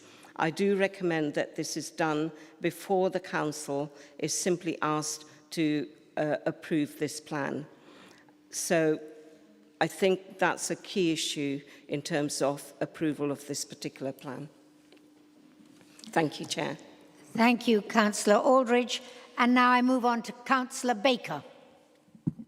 Thank you, Chairman. I think the thing that we need to think about is if our Children's Trust or Children's Services get to good, they will cost us less money. If you look across the country, in all the councils that have good children's services, they spend less money and they are able to keep in their budget. We know that we came from a very poor place. I know intimately that we came from a very poor place, having worked in this service for 6 years. And it's gradually improving. But I think, as well as the Children's Trust, we need to think of innovative things that we can put forward to the Trust that they might make a difference. We also need to pull our socks up and do something with our family hubs, because at the moment we're using buildings we happen to have, but they're not necessarily in the place where they need them for the children that are at most risk of coming into care. So if we can escalate our family hubs, and the Trust can work as well as they are doing and keep on improving, we will then gradually see the costs coming down. I also asked Councillor Stratton to speak to our housing team and see what they're doing with the money that I got them to put aside to buy children's homes, which is still in the budget and hasn't actually been used and has been there, to my knowledge, for at least 18 months. Thank you. I thank you, Councillor Baker. And finally, I move on to Councillor Keeble. Thank you very much, Madam Chairman. I wasn't going to take part in this particular debate. However, I think the remarks that Councillor Clive made can't go unchallenged. We all believe in shared humanity, of course we do, and there's no point people chuckling, because these are serious issues about the children that we are responsible for. Of course, we all believe in shared humanity, and it was Joe Cox, one of my former colleagues, who said that we have more in common than that which divides us. That was shortly before she was, of course, murdered. But we do absolutely no service to the children that we are responsible for or the services delivered to them if we do not recognise the reality of disadvantage in the UK. Not just historic disadvantage, but also what happens now. Some of it is spelt out in this report, that there's poverty which increases the risk, stress, overcrowding and lack of support services. And we also know, because it's very well documented, that there's issues around gender and yes, there's issues around race as well. And if we don't recognize, if you don't believe me, go and look at the ONS data, look at the small area data, look closely at it and look what it tells you about what happens in our society and about the fact that we have to recognize that there's overlays of disadvantage here which still blight the lives of very many people in our community and which also particularly impact on some of these children. And that includes recognising that there are issues around race, there are issues around gender, and yes, of course, there are issues around class as well. And those are complex issues which the Trust has to juggle with. And it has to meet all of the individual needs of those children if it's to give them the advantages and the chances in life that we all want to see them have. And it is, you cannot deny that and expect to be able to meet the challenges that this community and that the Children's Trust faces. Thank you, Councillor Keeble. And now we return to Councillor Michael Stratton. Oh, sorry, I believe you were reserved the right to speak. Councillor Arnold, go ahead. Thank you, Madam Chairman. Thank you to members around the chamber for the mixed contributions tonight. I'd written something up actually, but I might, in the interest of brevity, pass up some of this. But I am pleased to second the report. I think we've become a little distracted from what actually the purpose of this report included in the agenda tonight is for. It does bring us together as two councils that have also passed this report through the Joint Shared Services Committee and sent them to their relevant councils. The business plan does set out a clear, comprehensive vision for children's services across our county. It details the 10 sections, including the strategic priorities, partnership working, leadership, quality assurance, workforce development, and the effective use of resources. And I agree with Councillor Clive's sentiments that the bits that probably aren't relevant today in that context alone. Importantly, the plan builds on the progress recognised by the ILACS inspection in October 22, which moves both councils out of inadequate judgment and into requires improvement to be good. I recently attended the DfE Stocktake meeting. I've shared that with members previously, with Councillor Stratton, not long into his position. We spoke with the officers from the DfE, our officers, and the feeling around the room was extremely positive that we've moved in the right direction. I was recently in receipt of the letter a couple of weeks ago from the DfE, and I have a very strong confidence that we will have a good ILAC inspection. And as Councillor Baker rightly pointed out, we can only get value for money in our children's services with them back in-house, not lying in the pocket of hedge fund managers around the country. It is the children first. But when we step forward from our communities to become politicians, it's the politics that shapes what we do. We are the gatekeepers to making sure the children actually get their services. So I'm very happy with what's in this report tonight. I thank Councillor Stratton for his work that he's done bringing it here today, and I commend the report to the Chamber as well. Thank you, Madam Chairman. I thank you, Councillor Arnold, and finally move on to Councillor Michael Stratton to respond to the debate.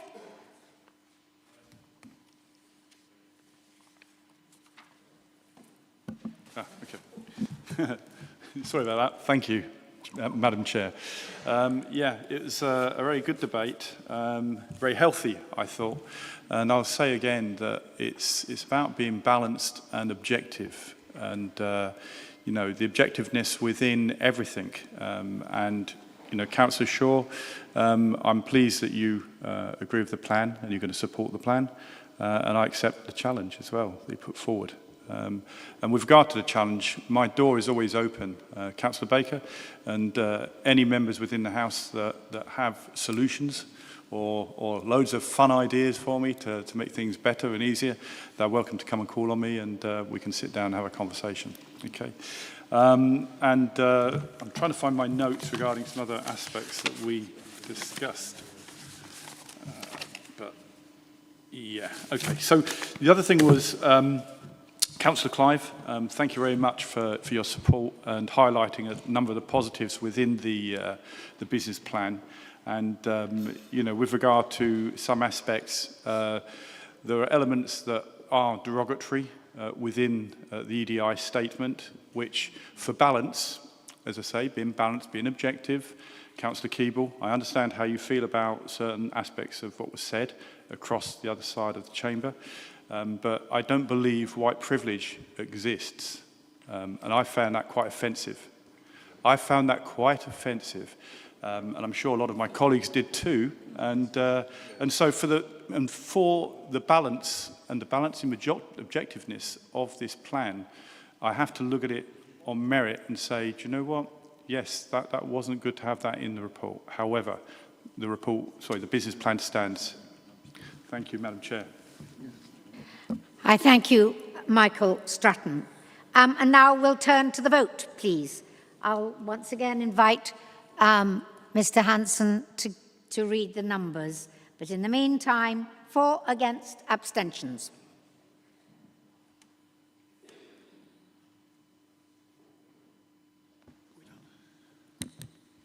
That's 65 votes in favour, 2 against and 1 abstention. Carried. All right. Finally, we move, not finally at all. I think what we'll do is we'll conclude item 10 and then we'll take a break if we may. All right, item 20, corporate planning strategy for West Northamptonshire, 26 to 29. And once again, I invite Michael Stratton to introduce the report and move the proposal. Thank you, Madam Chairman. So item number 10, corporate parenting strategy. Okay, so the first West Northamptonshire corporate parenting strategy was approved by Cabinet or at Cabinet on the 10th of March and sets out the shared responsibility of all services, teams and partners to ensure children in care receive the same love, support and ambition as any good parent would provide. Developed with direct input from children and young people, the strategy focuses on what they say matters most. So, safety, being heard, belonging, having hope for the future. Covering 2026 to 2029, the strategy strengthens work with Northamptonshire Children's Trust and outlines 4 priorities.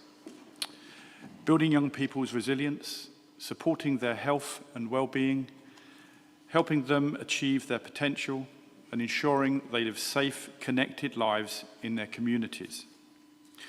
All councillors hold statutory duty to be corporate parents, and therefore it calls on us all to think and act as corporate parents to ensure that our children have the very best outcomes. I'm pleased to present this strategy to Council and have pride in the progress that's been made and optimism about what we can collectively achieve over the coming years. Thank you, Madam Chair. I thank you, Councillor Stratton. And now I'm Councillor Arnold. Can you please second the proposal? Thank you, Madam Chairman. Very happy to second. And again, if I may reserve my right to speak. Thank you. Thank you. I will take 5 speakers to address the issue. So I start with Councillor Humphreys. Thank you, Chair. This strategy is, of course, to be welcomed, and guidance and overall objectives of corporate parenting has long been requested by this group. We fully support the priorities and aims, and it's good to see that the principles of the Belonging Charter are embedded in Priority 4, where it's looked for outcomes which provide homes that our children and young people feel safe, secure and happy in, and within a community they feel part of, and refers to positive relationships with neighbours, peers and community members.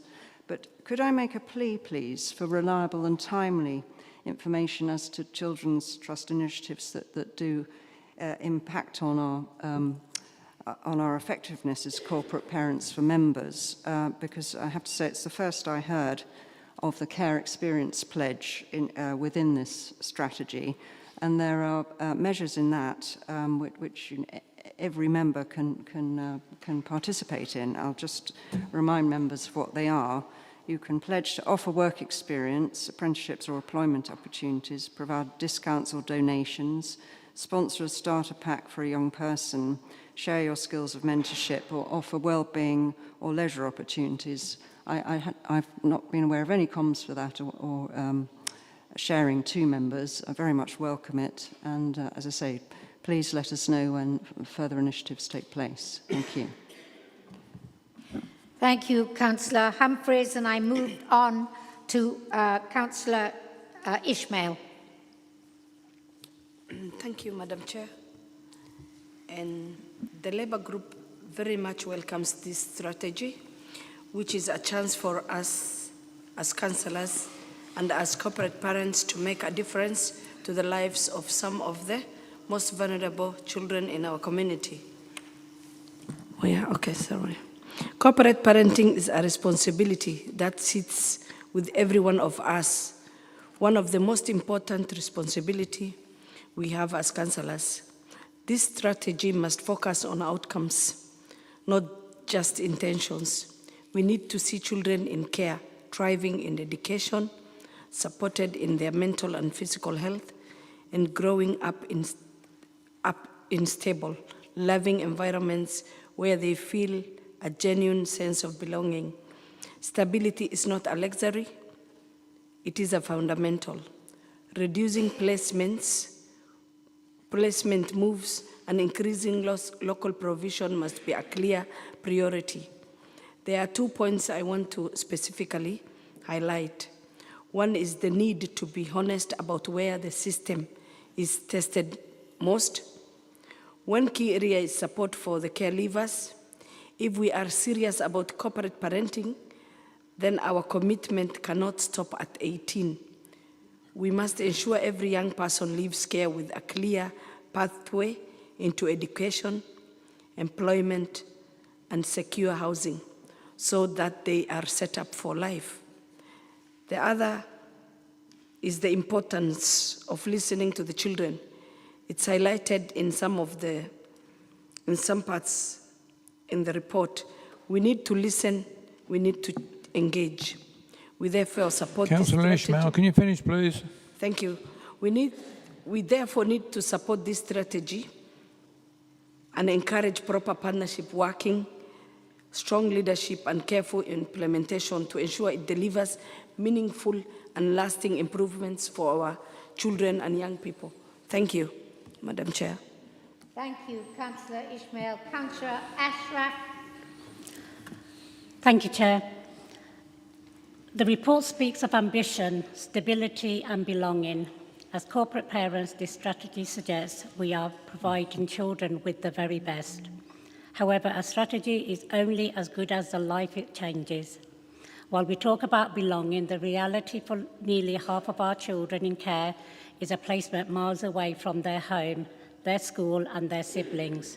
We cannot talk about settled lives while we are still reliant on a volatile private market that prioritises profit over proximity. Furthermore, the strategy highlights educational achievements as a pillar of success. But we know the attainment gap for our children is not closing fast enough. Warm words in a strategy document do not provide one-to-one tutoring or stable school places, such as for sending children out of school due to lack of provision. If we are truly ambitious for our care leavers, we must provide guaranteed pathways into housing and employment within our council borders. We must ensure the growth of the Children's Trust budget is actually reaching the children at the end of the line and not just vanishing into agency fees and emergency placement cost.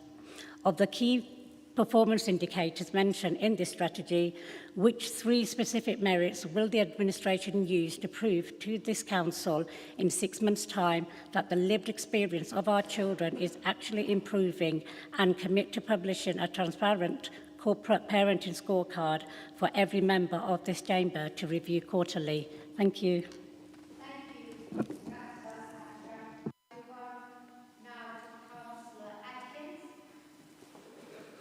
Thank you, Madam Chair. I support the corporate parenting strategy because it really actively engages all partnerships. It engages the foster carers, health partners, the virtual school, police, schools and other education providers, probation, housing staff, us as councillors and the council officers. And most importantly, the children and the young people in all of this, as they are the ones in care and the care leavers, and we've all to work together in this.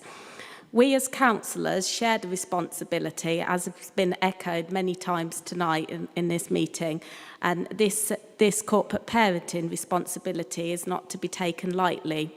We should constantly question what is the best for the children and young people, just like we do any of us that are parents, guardians, indeed any of us that have nieces, nephews, grandchildren or any other children in our life on a personal level.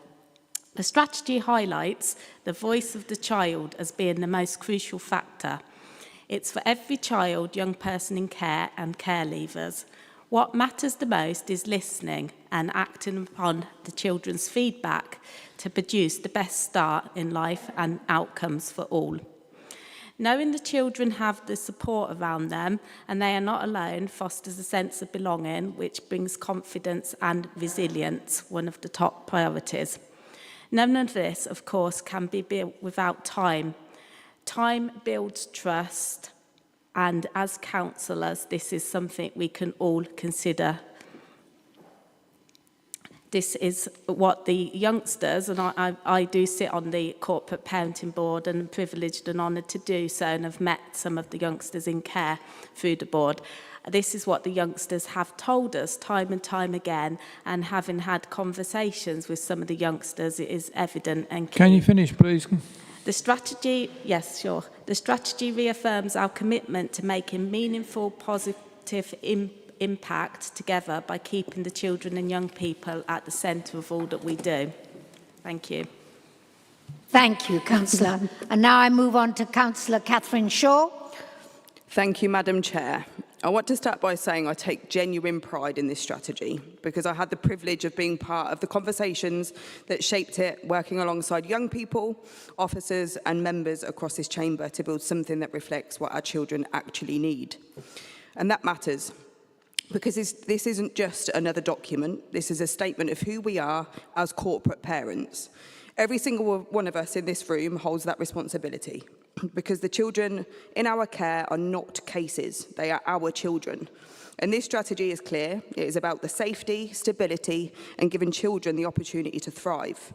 But intention is not enough, because we know that vulnerable children, especially like those in care or on the edge of the care, are a heightened risk of exploitation. They are targeted, they are groomed, and they are pulled into systems that do not protect them, which means this strategy is not optional, it is essential. And it cannot become just another document that sits on a shelf. It must live in our decisions, in our policies, and in how we show up for our children every single day.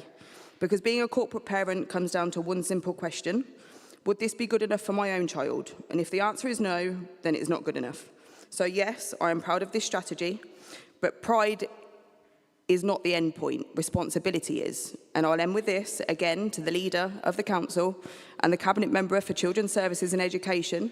How is it that you both ensure that this strategy is lived, visible and felt in day-to-day leadership? And how will you set the standard across this chamber so that every one of us truly takes ownership of our role as corporate parents for our children?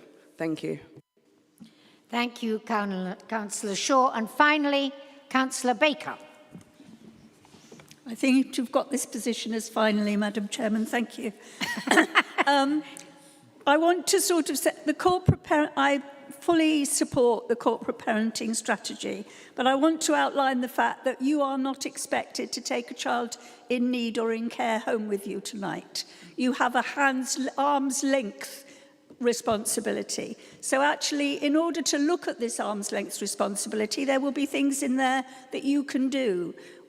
Not me, because I'm retired, but many of you still work, you're in businesses. One of the things that I know, because those of us on the corporate parenting board do meet these young people, and I am a trustee of 2 groups that actually work with them all the time. I know that there is a very low number that actually get A, work experience, and B, a job. That is their criteria as they get to that age. If you have a business or you work in a business that you could persuade that they would take young people from our care experience group for work experience, it's actually quite difficult for our everyday children to get work experience now, but these children find it impossible. So if anybody has any work that they could recommend young people for, that would be an amazing breakthrough for these young care experienced young people. And that is what they want. They actually want a job. They talk to us about having their own place to live, about having a wife, having children. They want the normal things that we all have. They just have no pathway to get them unless we help them. So you're not having to go around there every day and see them, but what you are doing is looking at an overall basis to see where you could help yourself to make a difference to some of these young people. Thank you.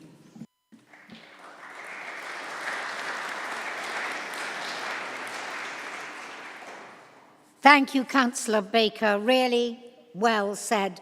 And now I go back to Councillor Arnold to second the motion. You reserve the right to speak.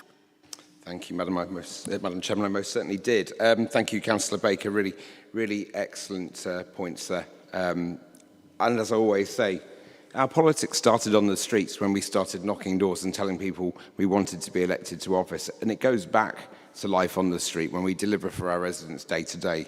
And I look forward to seeing many of you out there over the next year ahead. And I'm sure we'll come back to that on May the 21st in this place.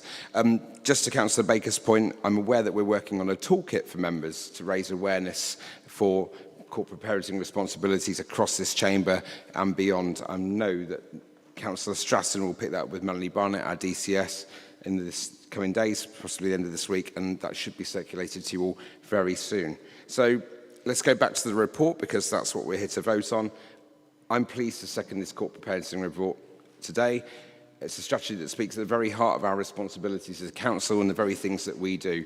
There's a clear and compassionate commitment between West Northampton Council, the Children's Trust and our wider partners to ensure that every child in care and every care experienced young person is supported to thrive.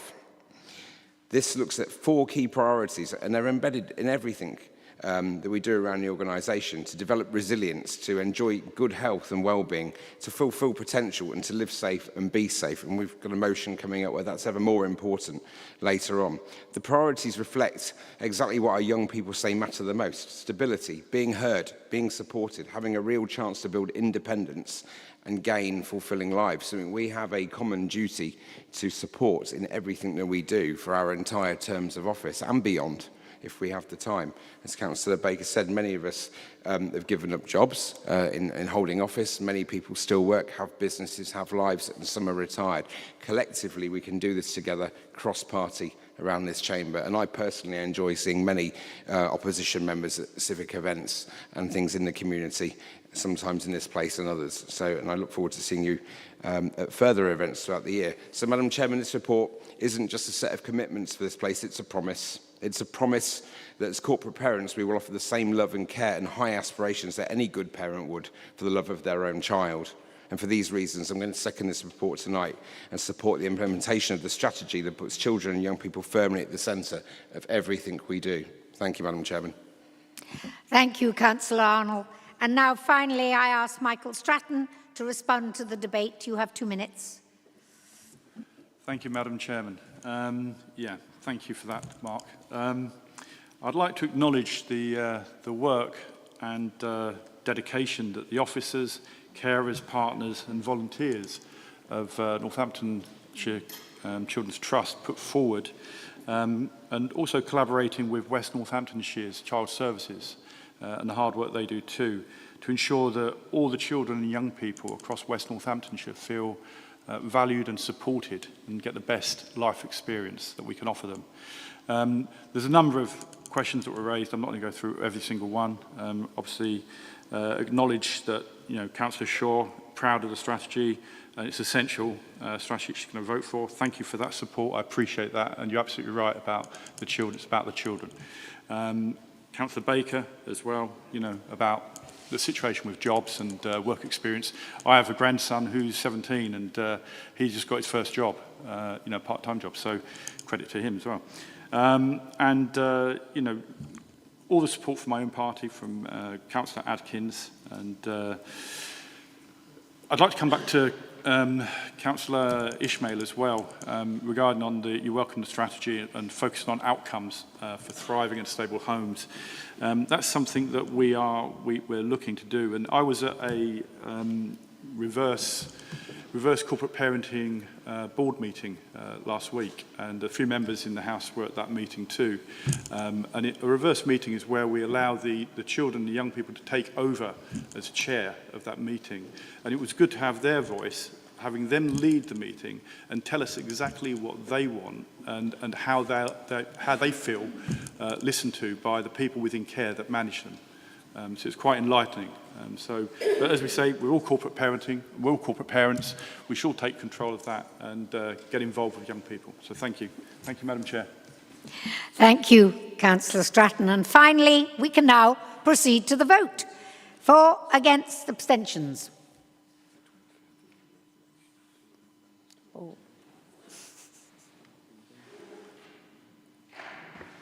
67 votes in favour, 1 abstention carried. Thank you. I thank you. I think now we'll just, because we've come to the end of a section and cycle, let's take a break until 25 to 8. And please be prompt. Then we've got this chunk to get through. Bye.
You've just had 15 minutes to make sure you've got something in your tummies. If there's food left on your desks, can you kindly put it away? This is not the place to eat in the chamber. Thank you. All right, let's move on to item number 11. Is that right? Yes. West Northamptonshire's Council Pay Policy Statement 2026. All right, I will invite Councillor Last to introduce the report and move the proposal. Thank you, Madam Chairman. Members, I'm presenting the Pay Policy Statement for 2026-27, a statutory requirement under Section 38 of the Localism Act 2011.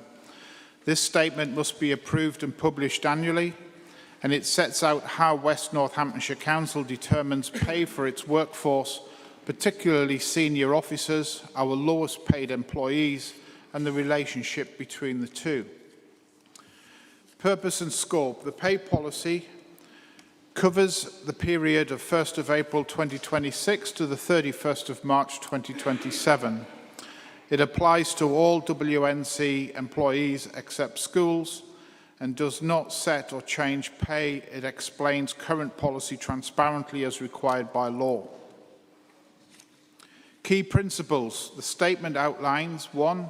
Chief Officer remuneration, 2. Lowest paid employee remuneration, and 3. Pay ratios across the workforce. These ratios have improved year on year due to investment in the lower pay bands and uplifting minimum pay rates. Chief Officer definitions. Chief Officers include the Chief Executive, Executive Directors, Monitoring Officer, Directors of Children's Services and Public Health, and other directors reporting to them. Workforce context. WNC employs 2,876 staff who serve 427,726 residents across the region. A number of employees remain on TUPE terms, but WNC is moving toward full harmonisation through voluntary assimilation process in 2026-27. Pay structures. WNC uses HAY evaluation for senior roles and NJC evaluation for other roles. There are 9 job families and 16 organisational levels designed to ensure fairness, progression and competitiveness. Remuneration and allowances. New staff usually start at the bottom of the pay band. Pay progression is automatic for most roles and performance-related for senior roles. Allowances may be paid for acting up, market supplements, or recruitment retention. A £10,000 Deputy Chief Executive allowance applies where relevant. Relocation support of up to £8,000 or 25% of salary may be provided, and all employees may join local government pension schemes. Severance payments. Under 20,000 Executive Director, 20 to 100,000 Chief Executive, and over 100,000 full Council approval required. Pay ratios. Chief Executive to lowest paid employees, a ratio of 7.9 to 1. Average Chief Officer lowest paid is 5.9 to 1, and Chief Executive to median employee salary 5.4 to 1. Recommendation. The Council is asked to approve the pay policy statement for 2026-27, noting that the figures will be updated once the 26-27 pay award is agreed. Thank you, Madam Chair. Thank you, Councillor Last. Councillor Slope, will you please make a comment to second the proposal? Thank you, Madam Chairman. Yes, I'm pleased to second that proposal, and if possible, I'd like to reserve my right to speak. Thank you. You can. There's no amendment here. Now, are there any members of the Council who wish to comment on this item?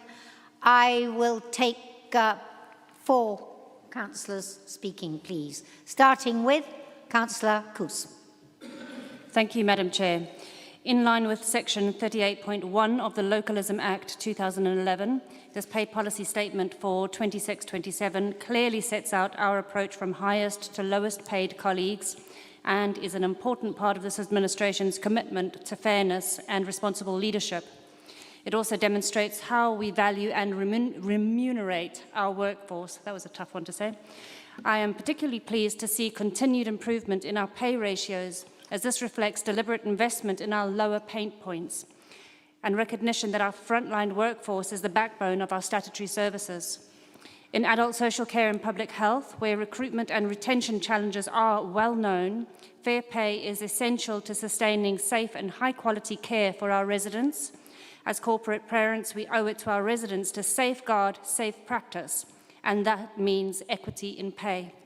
This statement strengthens public trust, supports our workforce strategy, and ensures we remain competitive in a challenging labour market. It is a transparent, accountable, and responsible approach, and I am pleased to support it. Thank you. Thank you. Councillor Coos. Councillor Tarbin. Hi, thank you, Chair.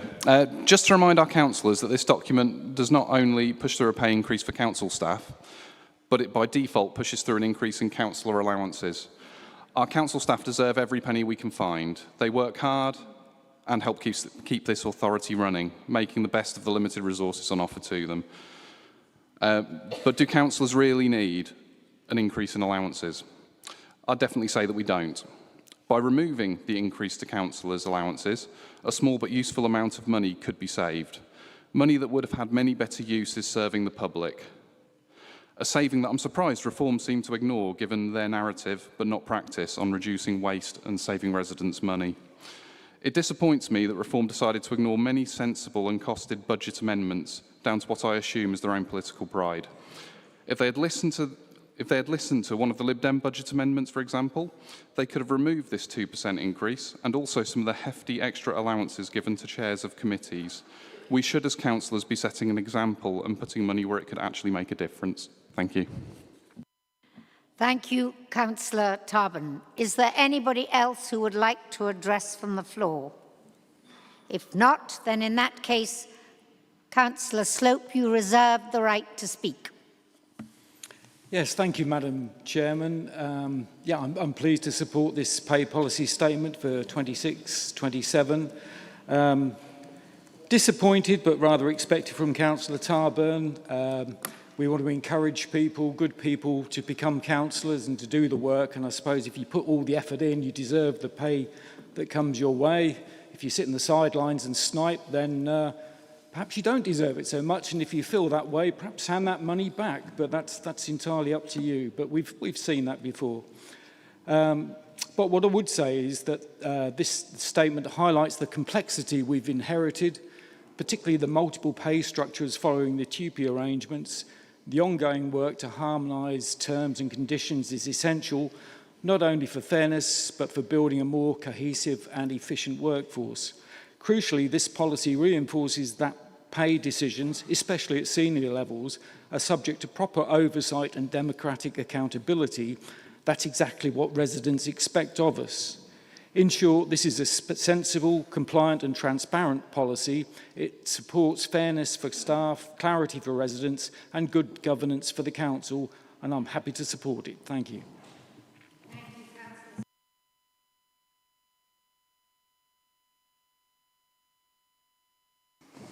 Thank you, Madam Chair. I would just like to echo the comments from Councillor Coos and Councillor Slope, and recommend this this report to Council. Thank you, Madam Chair. I thank you very much indeed. Hold on, we may have a little technical hiccup. No. Hold on 1 second. Okay, start the vote. The vote starts.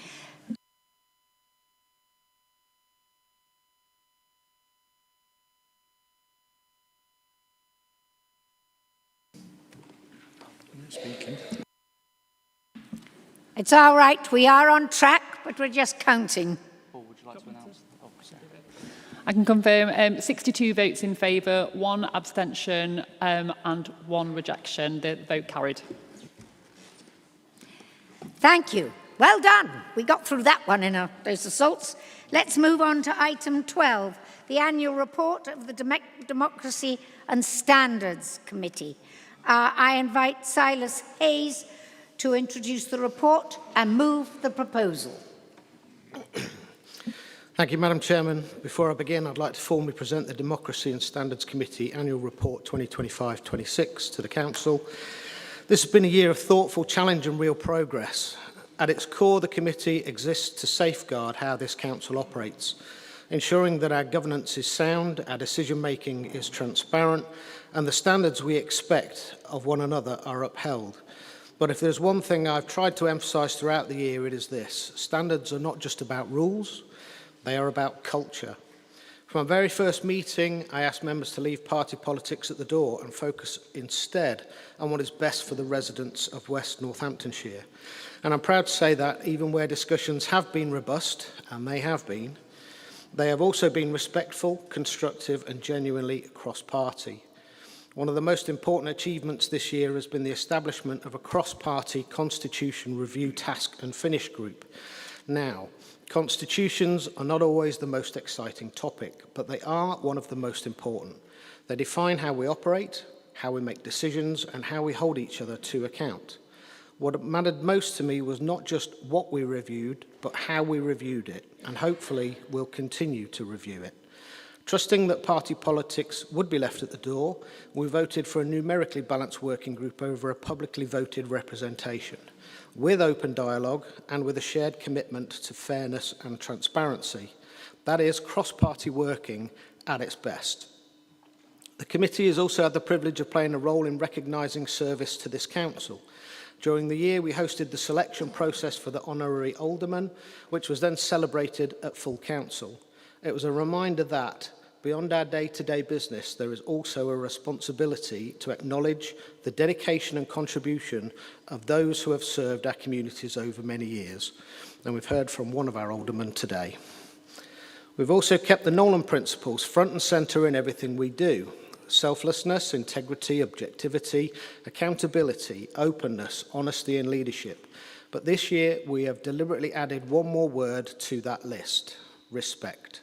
Respect for each other, respect for the process, and the respect for the residents we're here to serve, because without respect, the rest simply doesn't land.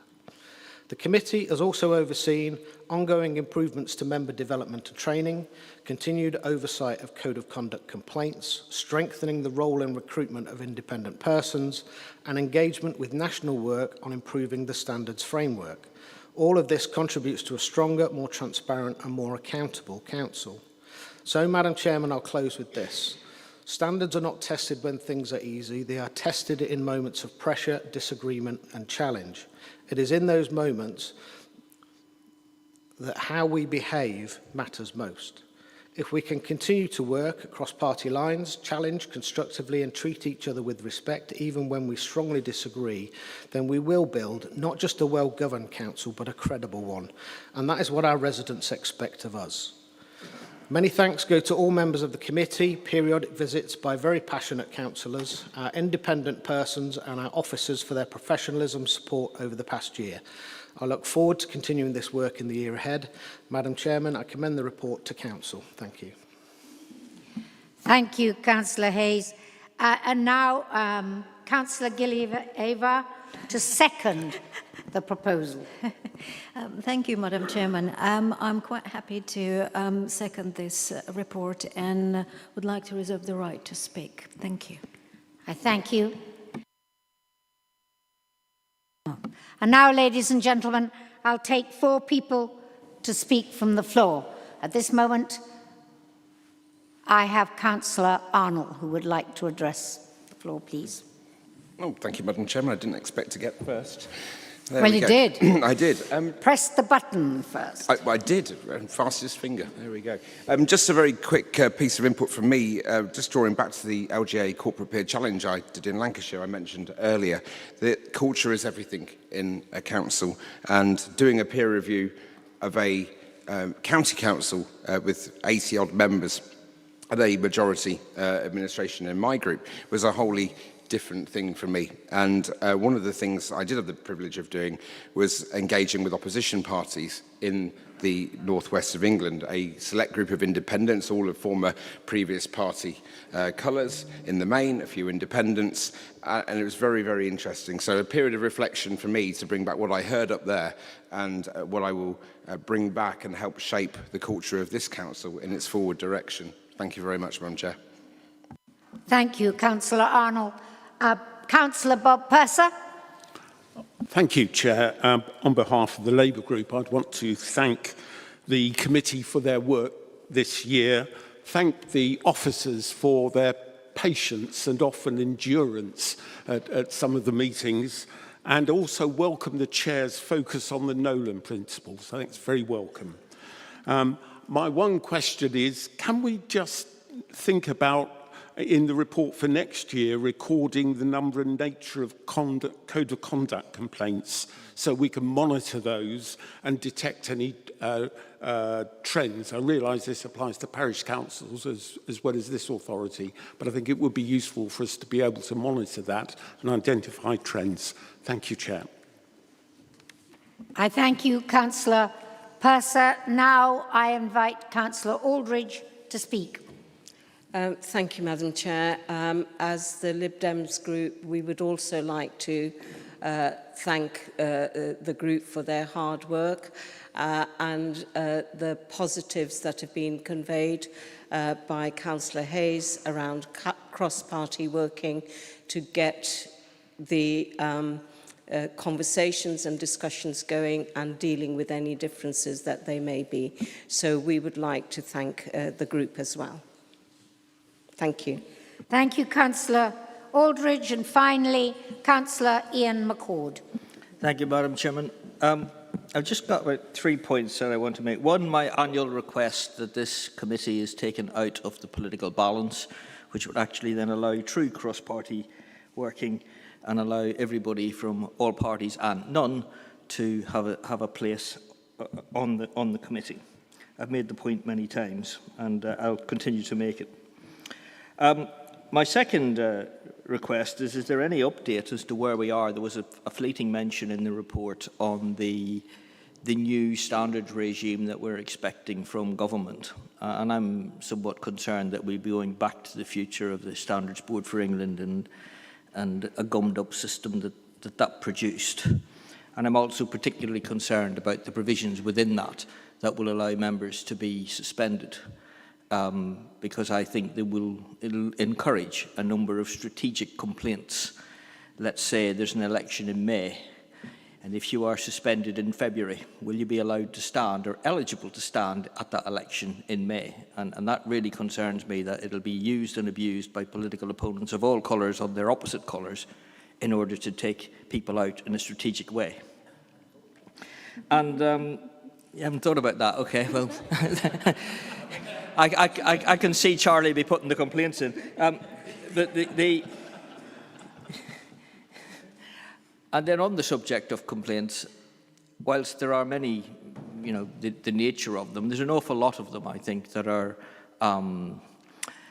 frivolous, and they are based in the idea that people are not allowed to have robust debate and that they're having their feelings hurt. There is no right to not be offended.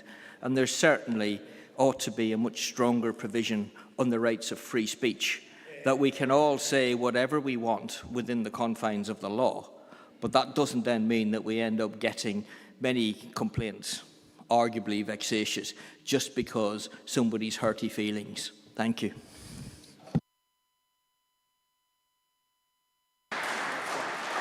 I thank you, Councillor McCord, and once again I return to Councillor Gallieva. You reserved your right to speak. Yeah, thank you, Madam Chairman. I concur with Councillor Hayes' presentation of the report. What I wanted to add, though, that given the composition of the Constitutional Finish and Task Group, I'm really hopeful for productive outcome and look forward to constructive recommendation that they're going to come up with. Thank you very much. I thank you. And finally, I return to Councillor Hayes.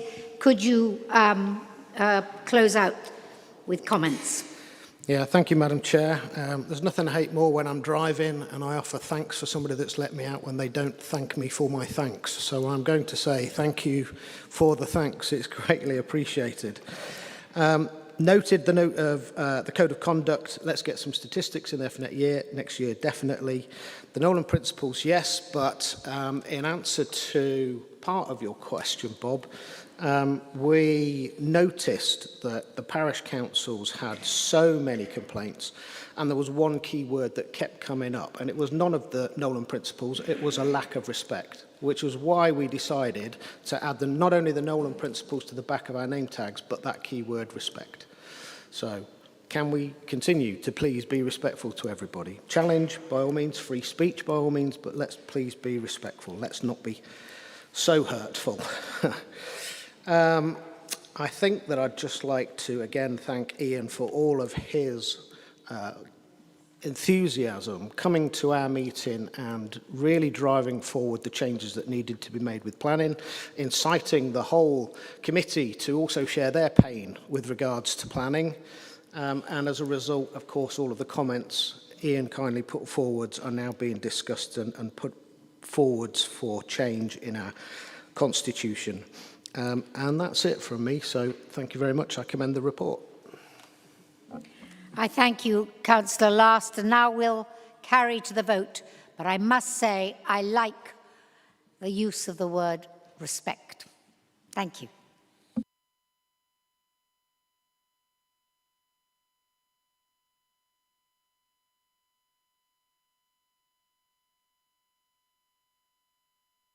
That's 64 in favour, 1 abstention carried. Thank you. Okay. These are subjects that, of course, come up every year, so we're quite familiar with them. The difference is the difference of what is happening in the chamber. So, item 13, changes to political balance and committee places. Councillor Arnold, I think you've asked to introduce the report. Thank you, Madam Chair. Yes, I definitely did. So, I'll ask members and assume that they took the original report as published was read. There's an addendum, I believe it's on the benches in front of you this evening. The addendum provides an update to the previously published report on the Council's political balance and the allocation of committee seats. Since the original report was issued, Councillors Blythe, McCord and Shaw have notified the Council that they have formed a new independent group, altering the political composition of the authority. In accordance with the requirements of the Local Government and Housing Act 1989, the Council is obliged to review, where necessary, revise the allocation of committee places to reflect this change. This addendum sets out the revised distribution of the seats and the resulting adjustments to committee membership to ensure continued compliance with the statutory political balance rules. Nothing complicated here, Madam Chairman, and I wish Councillor McCord every success with this new group, while the Chamber awaits an official update of who will prevail as the group's leader in this place. I fear it could end up a three-way tie. Thank you, Madam Chairman. Thank you, Councillor Arnold. And now we have Councillor Craig Morris to second the proposal. Welcome to the Chamber, Councillor Morris. I think this is your first time speaking. Probably the second, but thank you, Madam Chairman. My apologies. Yeah, but good, you have one yes. up on me. Yes, thank you. Well, I absolutely second this this from Councillor Mark Arnold and reserve the right to speak. Thank you. Thank you. Can I have people who would like to address this issue? I'll take 4.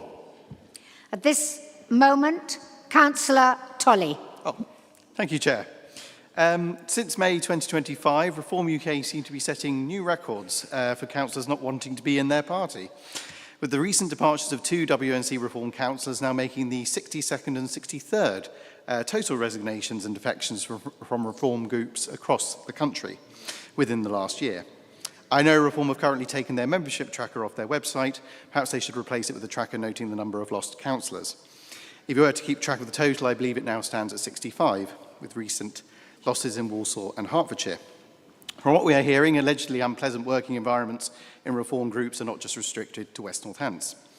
I hope and wish the new independent councillors well in their new positions and hope they find themselves able to act more freely and to speak more openly within their new group. Now, unfortunately for this council, this means that there will be no commensurate loss in reform representation on committees, something that would happen if any opposition group were so reckless as to lose the support of their councillors. By hiding behind procedural rules, reform is now overrepresented in committees that do not currently reflect the true balance of opinion in this chamber.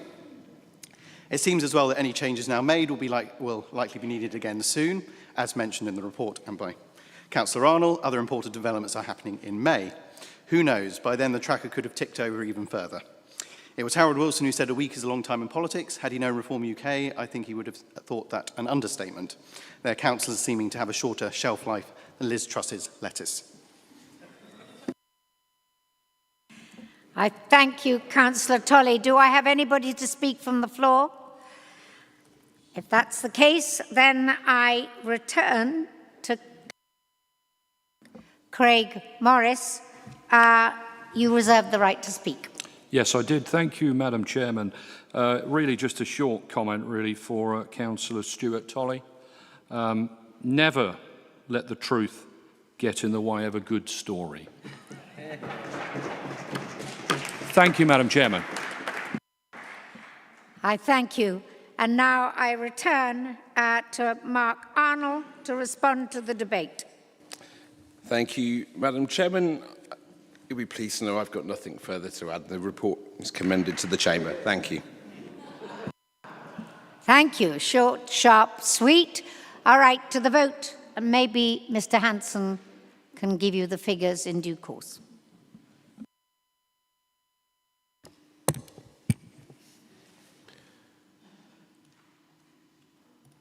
Uh, 63 in favour, no abstentions, none against, carried. Thank you. I thank you. We move on to item 14, which follows automatically, the appointment of independent persons. Once again, Councillor Hayes, could you introduce the report and move the proposal? Thank you, Madam Chairman. I'm pleased to introduce this report regarding the appointment of independent persons as required under the Localism Act 2011. Independent persons play a crucial role in our standards framework. They provide an impartial, external perspective in the consideration of code of conduct complaints, and their views must be sought before any determination is made. This helps ensure that our processes are fair, transparent, and command public confidence. Given the size of West Northamptonshire and our responsibility for over 1,000 town and parish councillors, it is both necessary and appropriate that we maintain a sufficiently sized and experienced cohort of independent persons. This also enables us to manage conflicts of interest, ensure that both the monitoring officer and any member subject to a complaint can seek independent input. Members will also note that with the government proposing significant changes to the national standards regime, including a mandatory code of conduct, strengthened sanctions and additional rights of review, the workload associated with complaints is expected to increase. The approach set out in this report ensures that we are well prepared for that. The recruitment process has resulted in a strong and experienced group of candidates whose backgrounds reflect a breadth of relevant skills, including governance, investigation, public service, and independent decision-making. During discussion at committee, a point was raised regarding the diversity of applicants and whether our advertising approach had reached as wide and representative an audience as it could. I think that is an important point and one we should take seriously. I'm pleased to confirm that it has been agreed that a review will be undertaken of how, where and when these roles were advertised with a view to strengthening outreach and encouraging a broader and more diverse range of applicants in future. This reflects our commitment not only to strong governance but to ensuring that our processes are as inclusive and representative as they can be. Madam Chairman, I commend the report to Council. I thank you, Councillor Hayes. Councillor Gallieva to second the proposal. Yeah, I second this proposal and quite happy for it to go through, so I have nothing to add. Thank you. I thank you very much indeed. Ladies and gentlemen, we have an amendment has been received. May I ask Councillor Sally Keeble to move the amendment? You have 5 minutes. Thank you very much. I won't take all of that because I'm going to speak very briefly and Councillor Purser is going to do most of the speaking on this. The aim of this amendment is to achieve largely the objective, which I think actually we probably share. It's about making sure that moving forward that we draw from as wide a diversity of people as possible. And that includes, for example, I appreciate what you said about the skills, and I don't want to cast any aspersions on the people who've been appointed whatsoever. It's to look at issues like, have we got people in from the business sector, have we got people in from the community and voluntary sector, people who can draw that experience of representing the public, as well as people who've got experience in the legal and official spheres. But I will ask Councillor Purser to do most of the speaking, and I very much hope that you'd accept the amendment. I thank you, Councillor Keeble. We move on to Councillor Purser.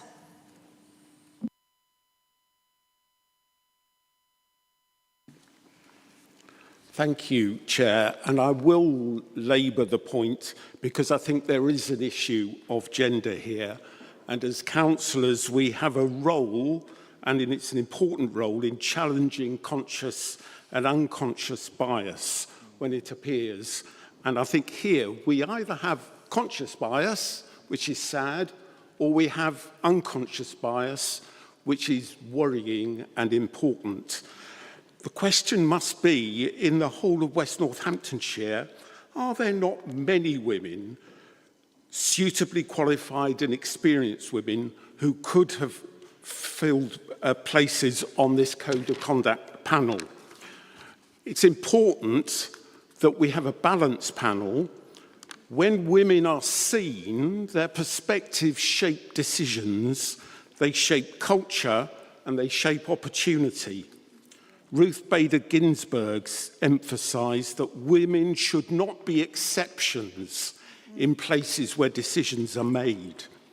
I don't buy the argument that there were no suitable women, and the male argument that it doesn't matter, we always appoint on merit. That's an argument that went out of fashion 30 years ago. But I do think that on the matter of codes of conduct panels, where the issues are often about sexist behaviour or male banter or rudeness, that women have a vitally important role and contribution to make. And that's why I think it's really important that we have a good balance on our panel.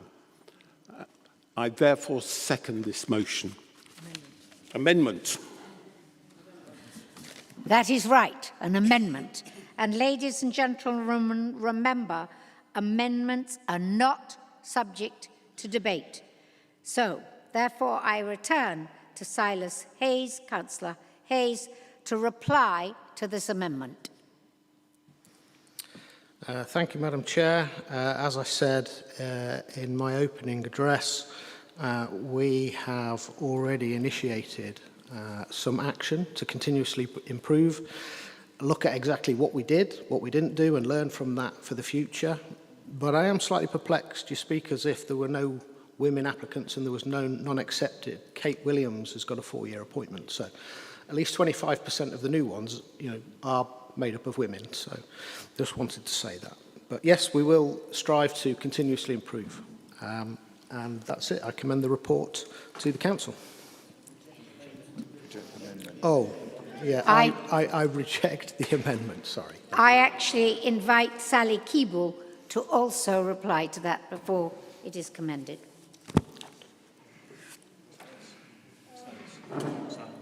Sorry, I don't see why you should reject it if you say it's in line with what you're doing. It seems to me that you've simply got an amendment which comes from the opposite side, and in the interest of cross-party working, it would make quite a lot of sense just to accept it, because then we could all move forward together. There's no disagreement about what we're trying to achieve, I don't think.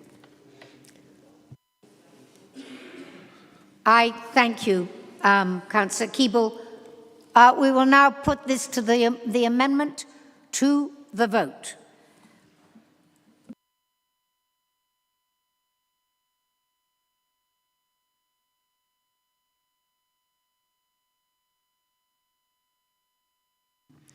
There's 28 for, 36 against and 2 abstentions. The amendment's lost.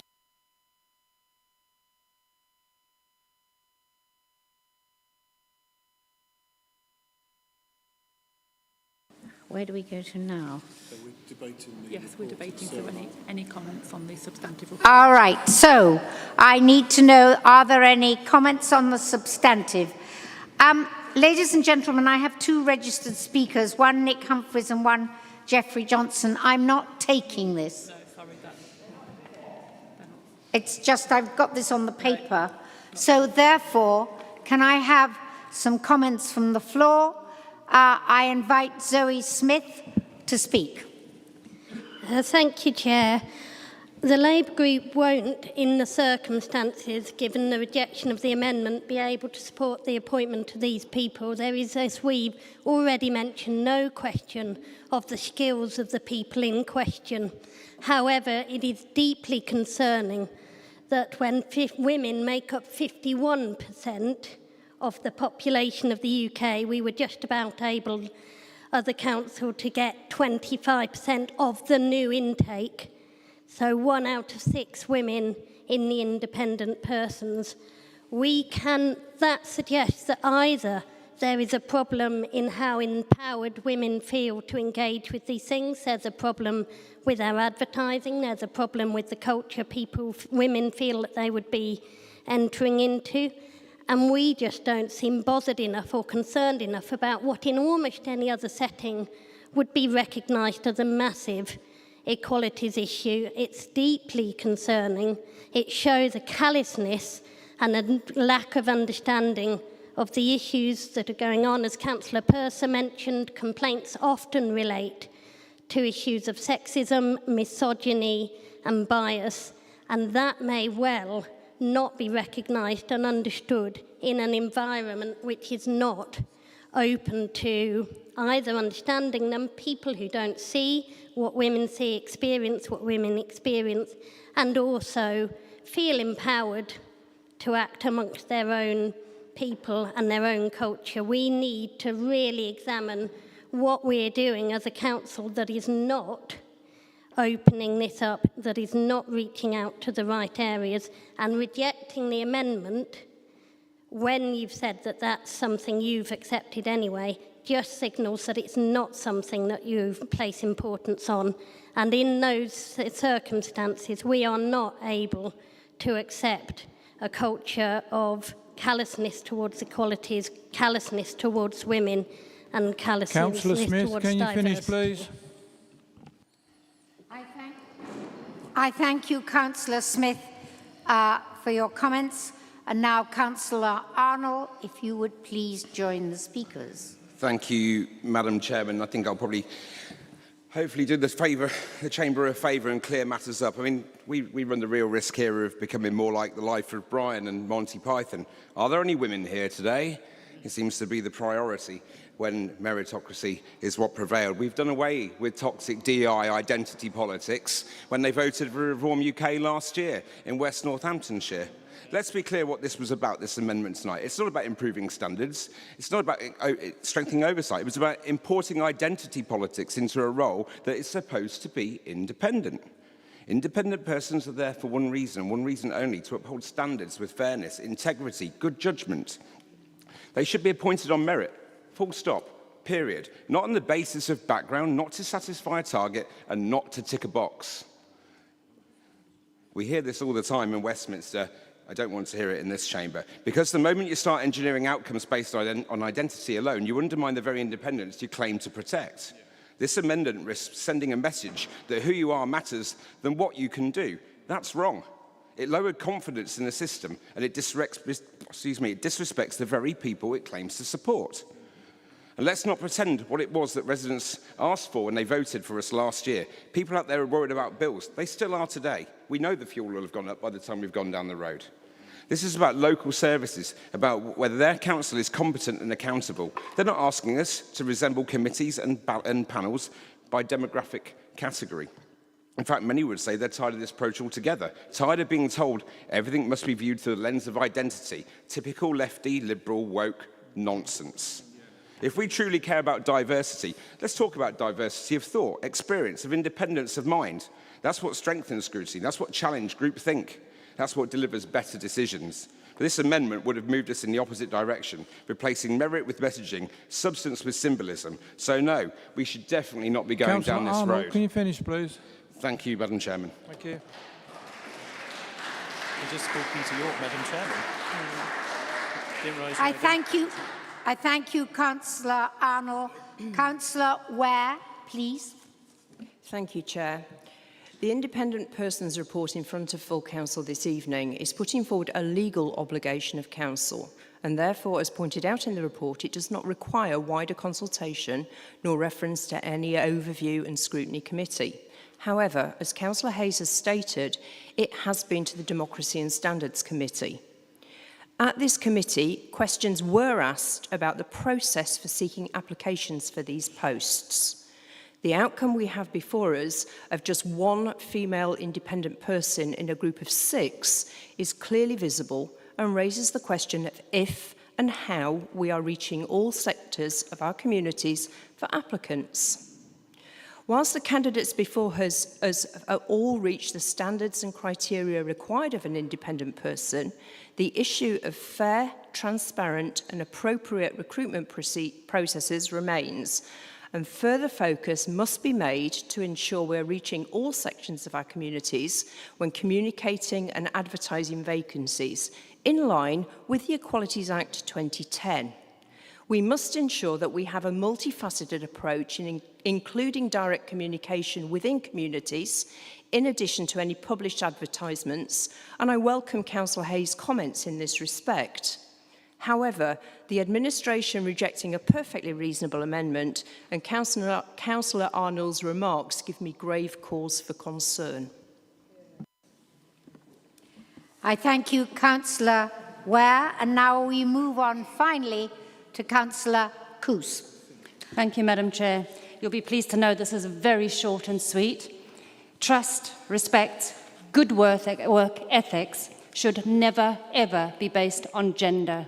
Those are my personal feelings, and I think I speak for my party too.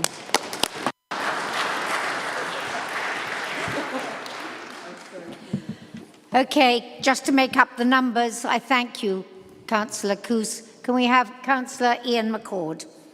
Thank you, Madam Chairman. Maybe looking at what qualifies for the quality of debate might be the factor that's putting anybody off becoming an independent person to monitor the standards of behaviour within this chamber. But I do welcome at least the fact that we got the team back up to decent strength, because one of the things that anybody who's subject to a complaint will tell you is it can take an inordinate amount of time. And it seems to me there's a very simple test that doesn't get applied often enough when these complaints come in. Was the person acting in their capacity as a councillor when the alleged outrage happened? And in many instances, it's clear to me within 10 seconds of looking at it that they weren't. But it can still take 6 months, and in some instances, we've spent tens of thousands of pounds with QCs in order to work that thing out for ourselves. So I hope we can move these things forward in a much more efficient way, and I welcome the strengthening of that team. And if it certainly means that we can bin off a number of these complaints that just clog up the system because somebody has got offended, particularly when they're not acting in their capacity as a councillor, just because they happen to hold the office, it would actually help everybody. And I certainly do hope we can attract more people right across the whole of the district in order to do this role. Thank you. I thank you, Councillor McCord. And now I return to Councillor Hayes to respond to the debate on the proposal. 2 minutes, Councillor Hayes, please. Thank you, Madam Chair. I'm very confused because, as I stated, we are going to take a look at how, when and why that investigation is going to be ongoing in the interest of continuous improvement. We discussed this Very, very happy for Councillor Zoe Smith to have raised it. She seemed happy in the meeting that we were going to go and take a look at it. And it makes no difference to me whatsoever whether it's done under an amendment or we do it as we agreed in the committee. We're going to take a look at it.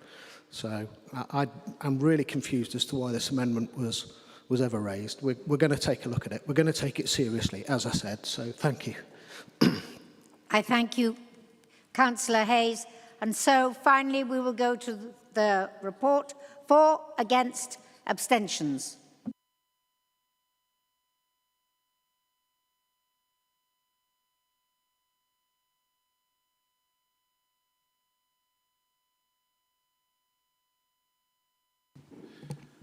That's 41 in favour, 9 against and 14 abstentions. Carried. Thank you. I thank you very much. Item 15, approval of absence under Section 85 of the Local Government Act. I invite Councillor Arnold to introduce the report and move the proposal. Councillor Arnold, you have 5 minutes. Thank you. Well, I could put myself into the slow readers group, Madam Chairman, if you wish. I shall keep this short and sweet. I wish to introduce the item 14 tonight, the Section 85 report, which is brought before us in accordance with the requirements of the Local Government Act 1972. As members will be aware, Section 85 sets out the statutory duty for councillors to attend at least one meeting of this authority within a 6-month period, unless the council grants a dispensation for valid reasons. Especially at this point, worth correcting the record, Councillor Johnson, who this report regards, has been cited in the media as having a long-term illness. It's worth, for Councillor Johnson's behalf, to clear that matter up, that he has a condition at present which is a temporary disablement which causes severe pain. I think there's a distinction between a long-term illness, so correcting the record is important. This report sets out the circumstances relating to a member's recent non-attendance, provides the background and relevant background and supporting information, and seeks the Council's decision on whether to approve an exemption in order to prevent the seat from being declared vacant. The purpose of this item is to ensure that we uphold our responsibilities around good governance, transparency, due process, whilst also recognising situations where absence may be unavoidable. I therefore invite members to consider the report in full and determine the recommendation as set out. Thank you, Madam Chairman. I thank you, Councillor Arnold. Councillor Norris to second the proposal. Thank you, Madam Chairman. Councillor Morris does second that proposal, and I will reserve my right if that's okay with you. Thank you. Perfectly acceptable. The Chairman notifies the Council that an amendment has been received, copies of which have been circulated to members. Councillor Sally Keeble to move the amendment. Thank you very much, Madam Chair. This amendment is about making sure that there's parity in treatment for councillors, in particular so that we don't have to get into discussing individual councillors' health issues, which is completely inappropriate. It's also about dealing with a particular problem which exists for people who hold elected office, which is about their health-related needs being recognised. That's not just, accepting that you have 6 months during which you don't have to go to a meeting. This is about saying if you have a recognised health need, that that's dealt with properly. It's also, of course, about making sure that the public continue to get a good service. As councillors, we aren't, when I say a good service, I mean a service from their elected representatives. As councillors, we aren't employed, so we don't have employment-related benefits, which includes time off for reasons of health. We, of course, continue to get our basic members' allowances, but we're still expected to attend meetings, and if we don't, then we run the risk of losing our seats. That can be a particular difficulty if people are immobilised through illness or through some health-related conditions. There have been similar issues for MPs. It's a very well-recognised difficulty for those who hold elected office. The difficulty also is, of course, that the public just see councillors not attending the meeting and are inclined to, impute the worst to it. They don't see councillors being off sick or on maternity leave or similar. Now, we've got 2 precedents to consider. One is a councillor who was granted, I think it was 6 months leave of absence for sickness. There is another councillor who was refused maternity leave and refused recognition of the fact that she had particular issues around that. So for one, there was an explanation given for absences, which the public would accept. For the other, there wasn't. Both of these were in the last council cycle. Now, it seems that there should be parity in this case, of course, that councillors should have, in this particular case before us, that councillors should have sickness leave, but we need to have a consistent approach so that councillors can get proper leave for health-related reasons. And it would seem that 6 months, which is what's proposed here, is reasonable and it should be recognised as such. It might be that that has to be drawn up by the relevant committee to make sure that it balances the needs of the councillors and the needs of the public. The second part of this amendment is to recognise the role of the group in providing support for their members. Of course, it's harder if people aren't in groups, but in relation to their ward work, that the groups should be supporting those of their members who do have health-related issues and who need some extra help. I suspect that in most cases this happens. I just think it needs to be clear that that's where there is some responsibility. I would hope that this could be accepted. If we look around here, we haven't got, and I speak for myself, we haven't got a lot of women who've got young children. And those who have or who have children, there are particular requirements, and I think that the council should acknowledge those just as they are in employment terms, and make sure that the contribution that those women can make to public decision-making and to the public sphere is properly recognised and supported in a proper way. So I very much commend this to the council, and I do hope that you would take it in the spirit in which it's intended, which is about respecting the role of councillors, respecting where people are sick or have health-related need for periods of absence and support, and respect that those might vary between different age groups and different genders, and that we particularly also need to respect the role that women play when they have young children, and the contribution that they can make to the public realm in a whole series of places. Thank you, Madam Chair. I thank you, Councillor Keeble. I invite Councillor Purser, please, to second the amendment. 2 minutes. Chair, thank you. Yes, Councillor Keeble has made the case very convincingly, and I formally second this amendment. Thank you. Remember that we do not debate an amendment. Councillor Arnold, would you reply to the amendment, please? Thank you, Madam Chairman. I'm still confused at this point. I think the report made it quite clear that cases are considered case by case. Councillor Keeble seems to be misunderstood that the 6 months extension of time applied from this point, not actually from when Councillor Johnson last attended this place in November, therefore making the 6 months be relevant from May to November.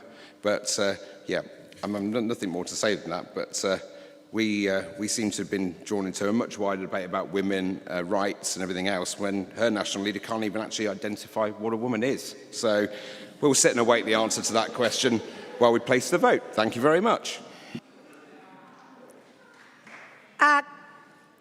Councillor Keeble, would you like to reply? Well, I think that last contribution actually shows why this issue needs to be brought here and needed to be discussed, because everybody knows that I mean, it's fine to give a person 6 months leave because they've got a health condition. Completely understand that. But you have to make sure that there's parity, that everybody gets the same consideration. And to make silly remarks about what somebody else said somewhere else, when everybody knows perfectly well, everybody here who's got children knows perfectly well that when women have children, there are specific health needs, and they sometimes need time off, and things can be unpredictable, let's say.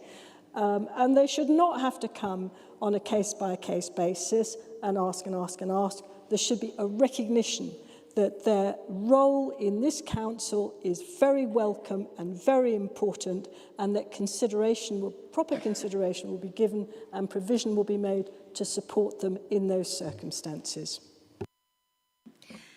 I thank you, Councillor Keeble. All right, this is the amendment. We will now ask for a vote. For, against, and abstentions.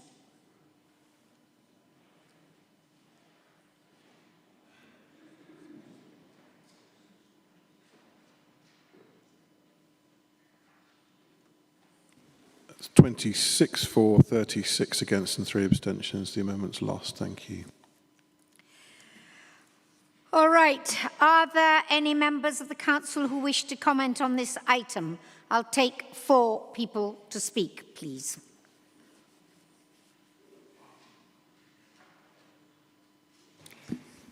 Okay, Councillor Keith Holland Delamere, I invite you to speak.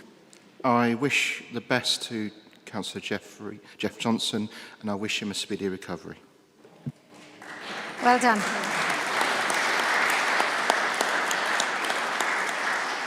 Well said. Councillor Cole.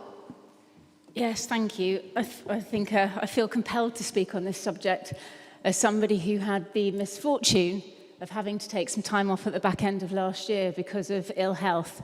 And it's something I really try to keep incredibly private, as a very private person. But of course, things do get known, they get spread about. Sometimes it's accurate information, sometimes it's inaccurate information. I then obviously, in front of all of you, had the incredible misfortune of my health matters being made incredibly public by collapsing. And I thank you all for those that helped. But on that point, I just think that we obviously have these Section 85s, but Sally did make the point that actually people's health, in my view, shouldn't have to be subject to this type of scrutiny in a forum in such an open public space.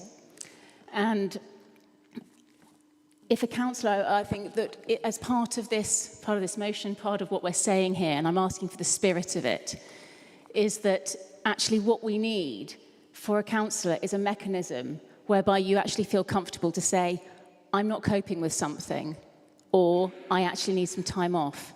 Because for those of you that have been elected for all the right reasons, actually your sense of duty can often override your sense of putting your own health first.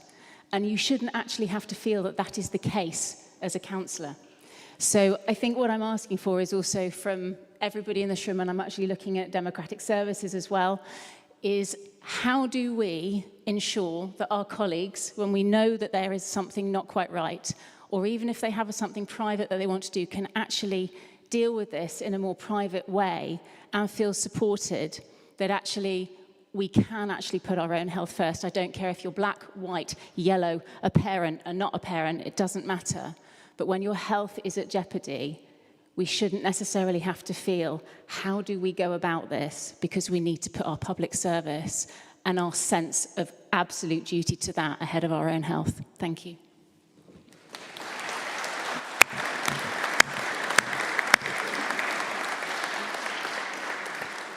I thank you, Councillor Cole, said right from the heart and appreciated. Councillor Ian McCord. Yeah, thank you, Madam Chairman. I think the 2 points I was going to make have already been very well made. I wish Jeff every success. And I do think this is very unseemly that we have to discuss members' private health arrangements in a public setting. And I really do think we should think about trying to find ways that this can just be delegated to the chief executive in some way, with a chat between the relevant group leader and the chief exec to say that Councillor X has provided me a legitimate reason as to why they need this dispensation, and it gets given.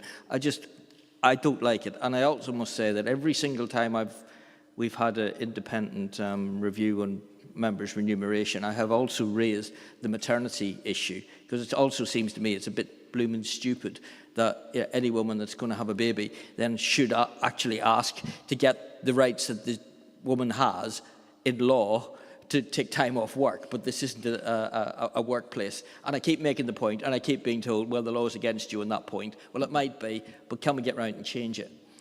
So I would really like to see that. And Fiona, I wish you the very best as well on your journey back to health, and don't in any way feel in any way embarrassed that in causing us. I just hope that you're firing on all cylinders again. So thank you.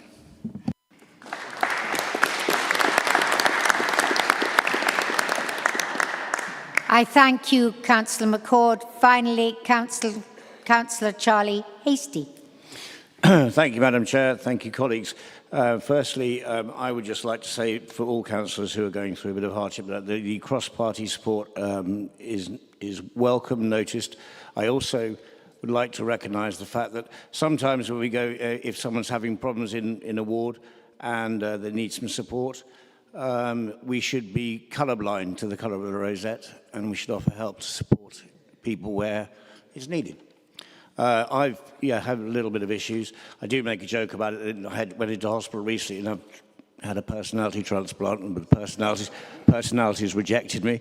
I welcome the idea of being able to help across parties if people need support, because the residents, really, it isn't down to how, whether we're Reform, Labour, Liberal Democrat or whoever independent. It's about each supporting fellow councillors to do the best for the residents.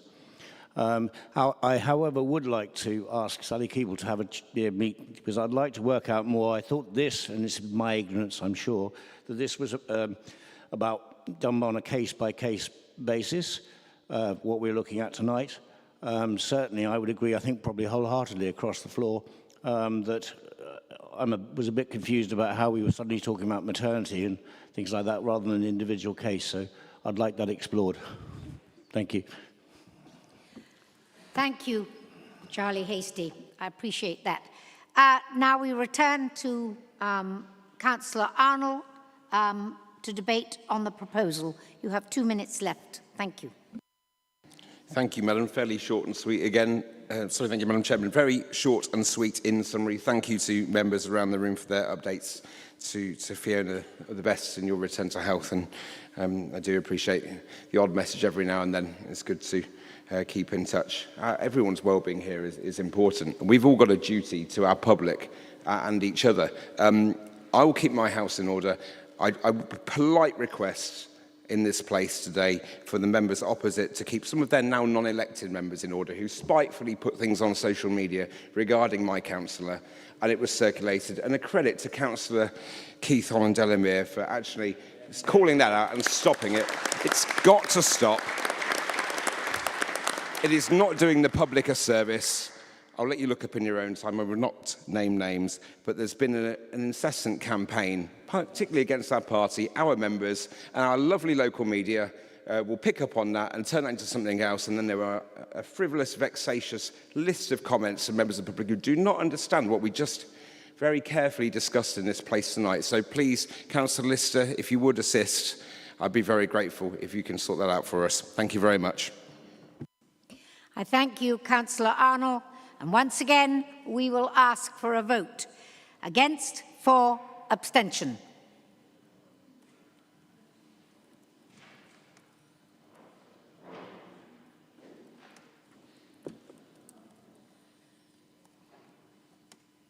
Thank you. It's 49 in favour, none against, and 17 abstentions. Thank you. Okay, now we move on to item 16, our calendar of meetings. I invite Councillor Hayes to introduce the report and move the proposal.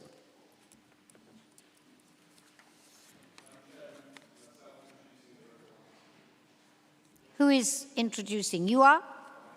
All right, you have it. The floor is yours. Again, I'm conscious of time and members' passion and enthusiasm to debate motions ahead, so we'll get straight through this. I'm pleased to present our council calendar of meetings for 26-27. There was some dialogue on our pre-meet between leaders and yourself, Madam Chairman, the other day. The report fulfills a constitutional requirement for full council to agree a schedule of meetings for the forthcoming municipal year Doing so provides an essential framework that enables us to plan our democratic and decision-making processes, we get them often, effectively. The draft calendar attached in Appendix A of the report sets out our proposed meeting dates for Council, its committees and other formal decision-making bodies. These dates ensure transparency, allow members and the public to plan ahead and help us maintain smooth running of governance arrangements. The report highlights that chairs and the monitoring officer retain the ability to call extraordinary meetings or adjust timings when required, ensuring flexibility for urgent business. Future challenges will continue to be published, changes continue to be published on our website and communicated electronically to members. And I appreciate the work of Democratic Services this year, and more recently when we've had 2 extraordinary meetings of full council this year alone. It's not an easy feat pulling it together, and you have our thanks. Importantly, the report confirms there are no financial, legal or risk implications arising from a proposed schedule, and senior leaders have been appropriately consulted. The calendar will also be promoted through our comms channels to support public engagement in the democratic process. I'm sure members will agree that the public gallery is always best full, with members of the public actively contributing to democracy. The recommendation is that we approve the calendar of meetings. Madam Chairman, I commend the report to Council. Thank you. Thank you, Councillor Arnold. Councillor Galliever, are you intending to second the proposal? Councillor Petter, sorry. I'm only telling you what I got on my printed matter. Oh, that's all right. No problem. Yes, Chair, I'm happy to second this report. The schedule of meetings and calendar dates provides us all with structure for the year ahead, so we can plan our diaries, which, looking around the chamber, is no small achievement. So I commend this report. Thank you. Thank you very much. Are there any members of the chamber who would like to comment on this item? I start with Councillor McCord.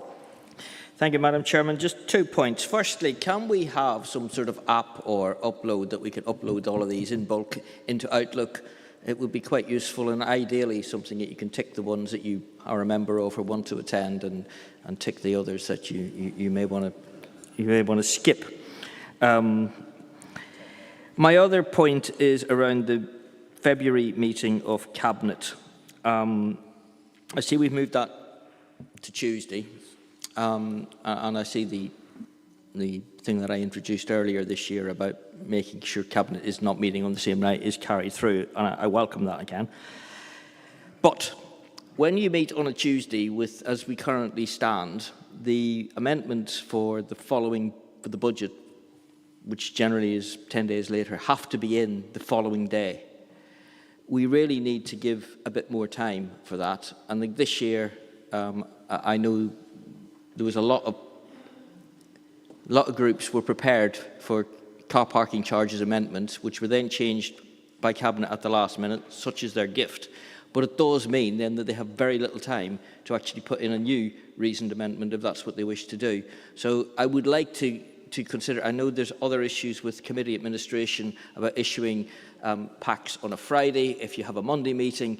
So it probably looks like you want to get it to the Thursday before, which would then allow all groups the opportunity of a full weekend as well as a couple of days before they'd have to get those amendments in. So I do think we can look at this at the annual meeting, but I do think we should really look at moving that particular meeting for that reason, to allow all groups the maximum amount of time we can to do that. I appreciate Martin's not here, and I know he'll push back and say, but I need as much time as possible to get my budget in order, and I appreciate all of these factors, but I do think we should be trying to get sensible amendments, and there's no point in me complaining about the quality of the amendments whenever the obvious... Could you finish, please, Councillor McCord? There is no quality of time. Thank you, Councillor McCord. Do I have anybody else who'd like to speak from the floor? If that is the case, no. Then I invite Councillor Arnold to... Oh, no, yes. Councillor Arnold to respond to the debate. Thank you, Madam Chairman. Thank you, Councillor McCord. That was the point that I referenced earlier about the discussion. I'm happy to take that away, take your comments on board, and I will review in due course and with Martin on his return from his annual leave. That's me done, Madam Chairman. Thank you. I thank you very much indeed. Let's proceed to the vote. For, against, abstentions.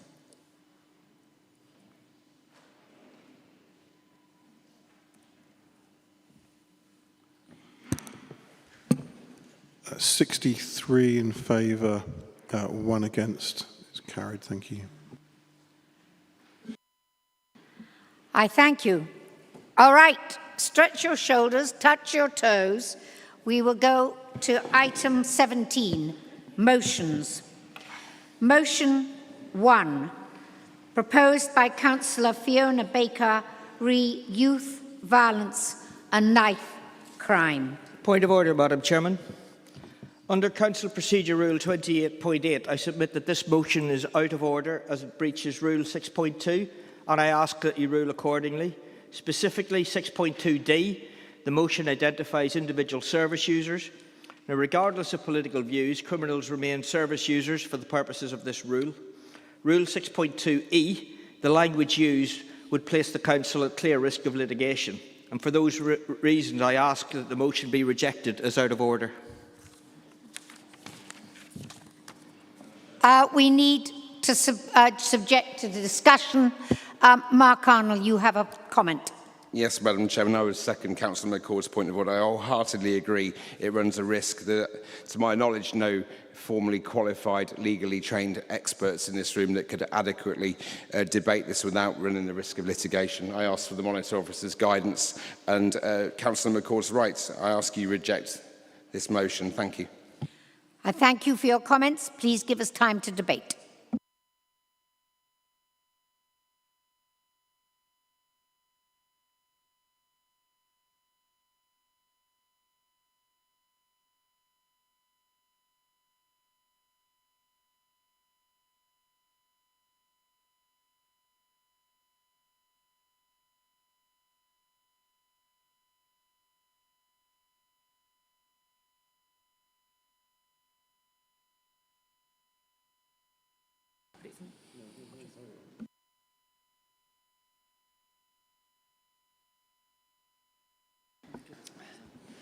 The monitoring officer is going to address the issue.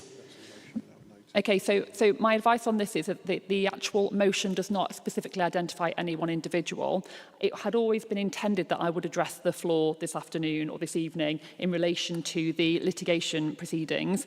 Councillor McCord is correct. There are existing proceedings in place, which does present a risk of contempt of court if we are publicly discussing active cases, as that can in itself be considered contempt of court. So members need to be very cautious in terms of what they may comment on in relation to any live existing cases, but to talk generally around the issues that are raised within the motion is acceptable. Could you please tell us what you mean by generally? Non-specific. Non-specific to any specific case. So councillors should not discuss. Point of order, Madam Chairman. There is a specific case mentioned, and the names of people involved in that are in the public domain. So you can't clearly identify these service users. They're not specifically mentioned in this motion.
All right, ladies and gentlemen, I have been advised.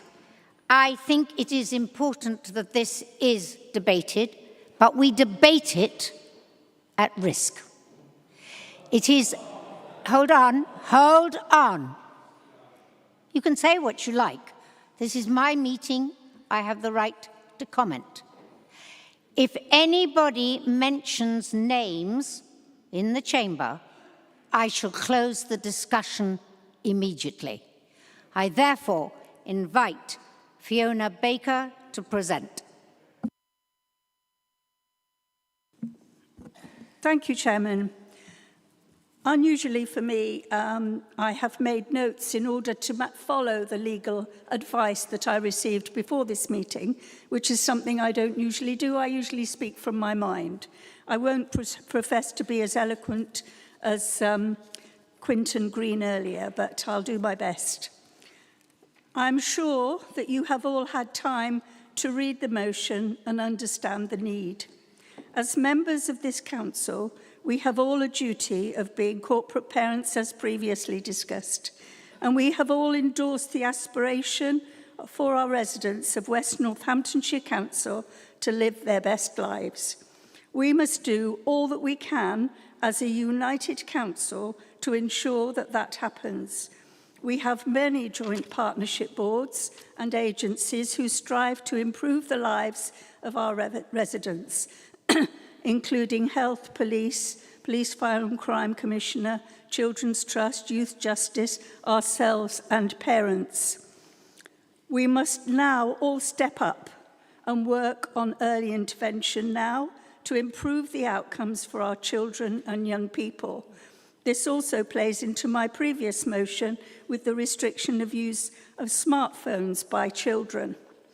There are many challenges in today's world for our children and young people, and it is up to us to provide support and role models to help them navigate all the challenges they face.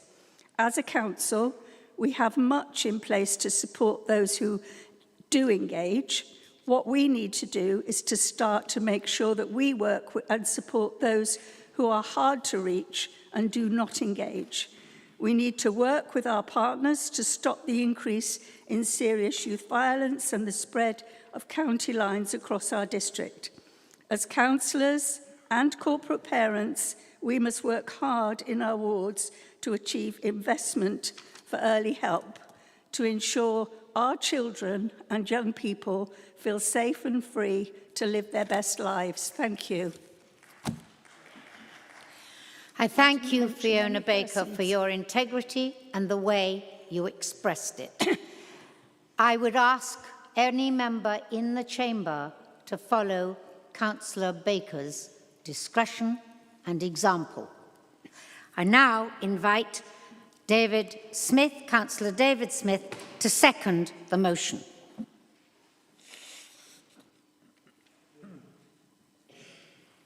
Sorry. Happy to second and reserve my right to speak. I thank you, Councillor Smith. Okay, we all know this is a delicate subject. I will take 4 people to discuss, and the first person is Councillor Ashford. Thank you, Chairman. I rise to support this motion. The fatal stabbing of a young man was a tragedy that has shaken Northampton to its core. I'm sorry, I can't.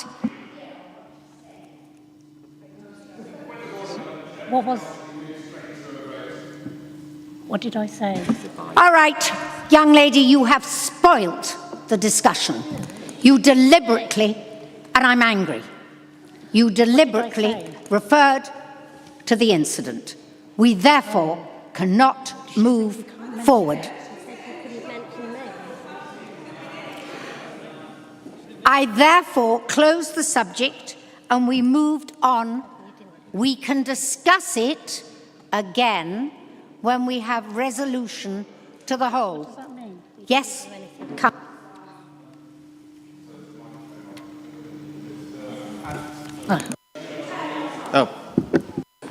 believe to close this in order, we need to take this to a vote, Madam Chairman. May I take advice, please? I'll second that. Thank you, Councillor McCord.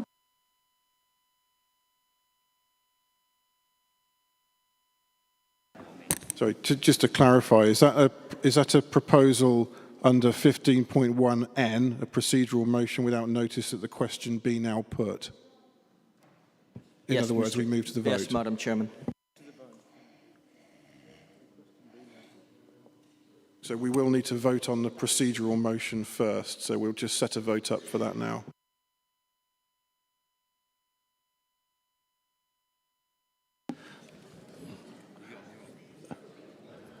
Madam Chair.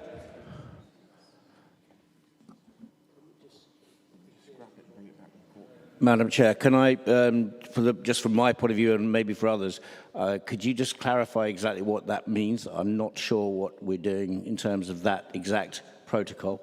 And that's exactly what I've just asked the monitoring officer to do. So, please, let's move forward. Okay, so within the Constitution, there is provision for a motion to be put that's without being on notice. So we have a number of them. One of them is that the question now be put. So that basically means that we move straight to the vote. In this instance, the Chair has determined that it's no longer appropriate to continue with any debate and that we move straight to the vote. We've got a proposer for that in the form of Councillor Arnold, seconded by Councillor McCord, and therefore we're setting the vote up now. So basically, we will go straight to the vote of whether or not to accept this procedural motion. So the first vote will be, we'll accept the procedural motion. Assuming that goes through and is carried, you will then vote straight onto the substantive item, which is the actual motion that's in play at this point in time. Do we have any other questions before we proceed?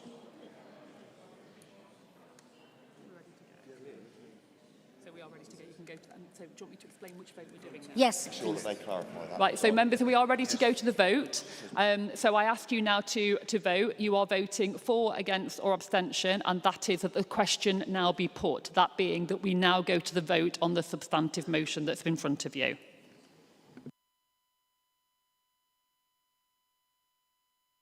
That's 51 in favour, 9 against and 3 abstentions. It's carried. So we'll now move to the second vote. So if members just bear with us, we'll set that up. And now you are voting on the motion. Thank you.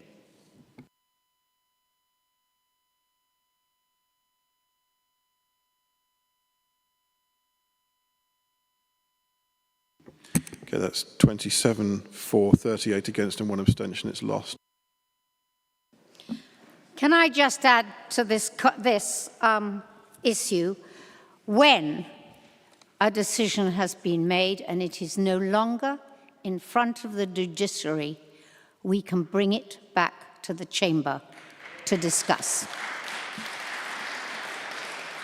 It also has to be said, at that particular moment, I probably will no longer be in post, so the decision to move forward will be my successor. Thank you.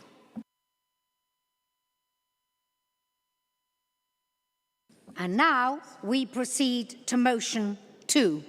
This is proposed by Sally Keeble, and it's about parking charges in Northampton. Point of order, Madam Chairman. I move that under Council Procedure Rule 28.9, Motion 2 and Motion 3 be ruled out of order. Both motions seek to revisit matters that were disposed of by Council as part of the 26-27 budget decision on the 27th of February, namely car parking charges in Northampton and the removal of free badge parking for blue badge holders. These matters were debated and determined through the Labour Group amendment, the Conservative Group amendment and the substantive budget resolution. Rule 28.9 is clear that a motion will not be accepted if substantially the same question as one decided by Council within the preceding 6 months.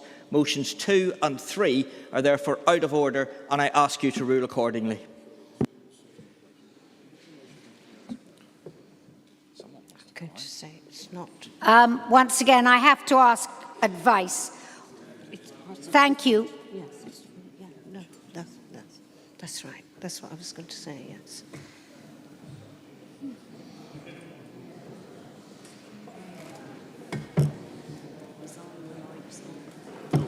intentionally, I want to say. Are you doing point of order? It has been advised that these are entirely different issues. The monitoring officer will explain. So in relation to the first one, the matter is in relation to, sorry, just bear with me 1 second. A review, whereas actually that is different to setting the budget in itself. And in this relation to the second one, that seeks to note and endorse work ongoing to re-establish the West Northamptonshire Disabled People's Forum, etc., which again is different in relation to the Blue Badge scheme that was discussed previously. So I'm satisfied that these are two separate and distinct motions. Under advisement, we will proceed. And I invite Sally Keeble to move the motion. Thank you very much, Madam Speaker. This is actually a very straightforward, some might say even anodyne motion, asking for the Cabinet to review, to look again at the issue of the parking charges. And indeed, at one stage, the Leader of the Council muttered that these, at one stage of the debate, that these could in fact be looked at again. It's about what all of you sitting over there can actually do, not about what the government is doing or has done, or what a motion last month said or did. It's about what you can do to improve things for people, particularly in Northampton now. In terms of the amendment, which is being put forward, it's very familiar territory there. Everybody's familiar with this tactic. It's kind of student-level politics, because what it does is it puts up an amendment which obviously the people who are moving the motion aren't going to agree with, and it causes some problems. It just sets an elephant trap for everyone to fall into. And I have to say, it's a kind of politics that damages a council's reputation, just at a time when we're looking for a chief executive and a deputy to take forward the improvements that we need. It does absolutely nothing for the council. Our concern is firstly with the impact on Northampton of the increases in parking charges, and my colleague Councillor Hack will be speaking more about that, both as a business person and also as a person who represents a town centre. Secondly, also, our concern is about equity in treatment, which is why in the motion that we put forward as part of the budget, we adopted a similar approach to parking charges between Northampton and other towns in West Northamptonshire. And it was been notable that one of the points brought up by the Northampton business community has been the sense of unfairness that some parts of the council area were let off parking charges, but Northampton's were in fact increased. So I have to say that, you know, in putting up amendments which simply obfuscate the argument and put up an elephant trap, I don't see a huge level of public interest in listening to the finer points of your political debate.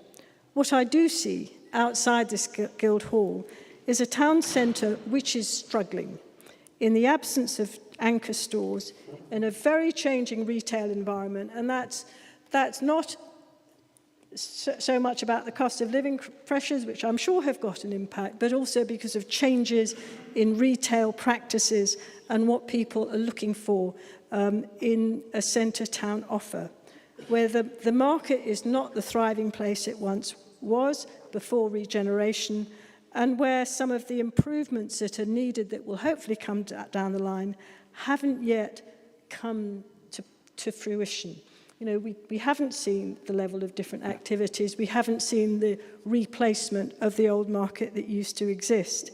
And where also our competition has changed, where now we have to look to compete with places like Rushden Lakes with its 5 hours of free parking, or Bicester Village with a very specific retail offer, or with Milton Keynes, which has still managed to keep all of its old anchor stores, and which actually has quite expensive parking, but people can go there and they can stay for longer and they can get value for money for their parking and do all their shopping.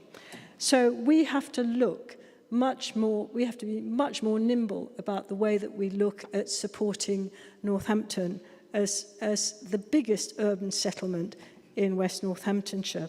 And that's what this motion addresses. It's about practical ways that this council, those of us here in this room, not people in Westminster, not people elsewhere or in the past, those of us sitting here in this room, how we can provide support. And if you amend this and agree to an amendment motion, you'll have a moment of fun, but we want results. We want to see a fairer deal for the retail centre in Northampton and for the town centre. So, if you amend this motion, then I hope you will then support the motion. And if you have the review, then we'll be well happy, because that's what we want to see for people in Northampton. I thank you, Councillor Keeble. And I invite Councillor Purser to second the motion. Thank you, Chair. I formally second the motion and reserve my right to speak later. Thank you. As you are aware, we will be notified that there is an amendment. It has been received, and Councillor Mark Arnold, will move that amendment. You have 5 minutes. Thank you, Madam Chairman. The words rank hypocrisy come to light yet again in this place as the meeting comes nearing an end. We've heard of the upset and travesty of this proposal in Northampton Town Centre, but we need to remind residents across West Northampton it was the Labour Party that actually backed putting parking charges in Daventry, Towcester and Brackley. You'd think they'd learn, Madam Chairman. I mean, they're drifting down the polls at a rate of knots now in the national standings. But what we've got here is a Labour Party that is not listening in West Northampton. We've got Reform UK that are listening to a very well responded to budget consultation, and we are doing what our residents asked us to do: listen, act and deliver, and that's what we're doing. So I had put something in some amendments here because it doesn't actually acknowledge things that are going on. I'm surprised Councillor Keeble didn't take the opportunity to speak to her colleagues in the ministry about the Pride in Place that we also lost out on, things that make life easier for our residents in West Northants. 319 million. And the Minister, Steve Reed's on the TV on Sunday morning, warming our hearts with his nonsense, that actually £319 million divided by every town in the country gives you £45,000, which is not enough to wipe out that £54,000 problem for disabled parking in Northampton Town Centre. So another empty pledge from Labour, promising everything, delivering nothing. It's important to note these key points, that we will be responding as a council to Pride in Place. We do have a vested interest in getting that money to level up our towns. We do note that the figures are distorted heavily by the more affluent parts of South Northamptonshire, but there is deprivation in Brackley, there is deprivation in Towcester, there is deprivation in rural North East. I'm looking at Councillor Swift, and we know it's there in the villages, in pockets, and it needs to be dealt with. And this does not do anything. So I just dismiss this straight up as petty, really. We've had this debate last month. It was attended in this place by a full council, everybody in attendance, apart from a member who is now disqualified, I believe, or was resigned. But we voted on it. And we've got the same thing coming up again. I agree with Councillor McCord. This matter is closed as far as I'm concerned. So my group will be voting for this amendment tonight, and we will be voting against the motion in total. Thank you, Madam Chairman.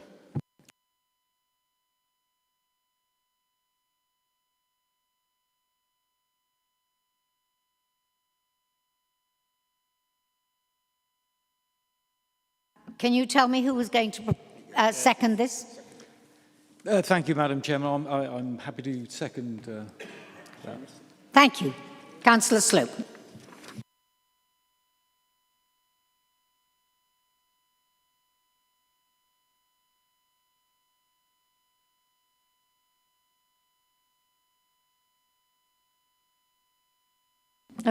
Councillor Sorry, do you Sally want to call me? Keeble. Yeah.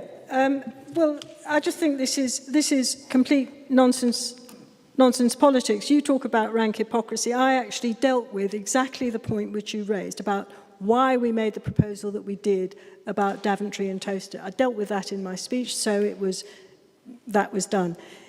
I also offered help, and I've offered it a number of times, about going to government to lobby for support and for measures. you have never once taken up that offer. And it still stands. I will always argue for West Northamptonshire and for Northampton, and always have. So I have no hesitation about that. This is asking for a review of something that is important, and some might say essential, for the future development of the centre of Northampton. That's what we want to see, and that's what my colleague, Councillor Hack, is speaking to.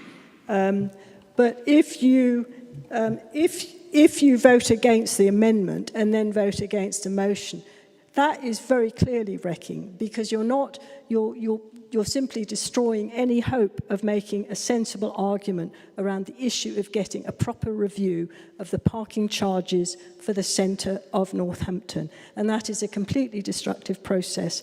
It gives no support whatsoever to the traders who came here and to ask for support from you to help with relief for their struggling businesses and to help to increase a footfall in the centre of Northampton. It also does nothing for the people who want to get relief, the people with disabilities who want continuance of the special measures which they have currently enjoyed in Northampton. So, I would urge people to vote against Councillor the Keeble, can you amendment finish, to please? make sure that we get a proper review that can support the centre of Northampton. I thank you, Councillor Keeble. Sorry, we're having a debate here as to where we should go, but I think we go back to Councillor Arnold to reply to the amendment. No, and Councillor Keeble did not accept the amendment. So therefore, under advisement, we go to the vote.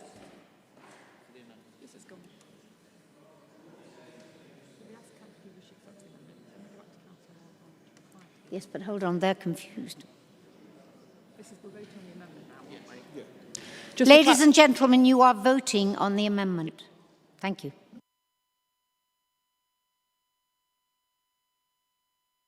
That's 37 in favour, 26 against, 1 abstention. The amendment's carried. Thank you.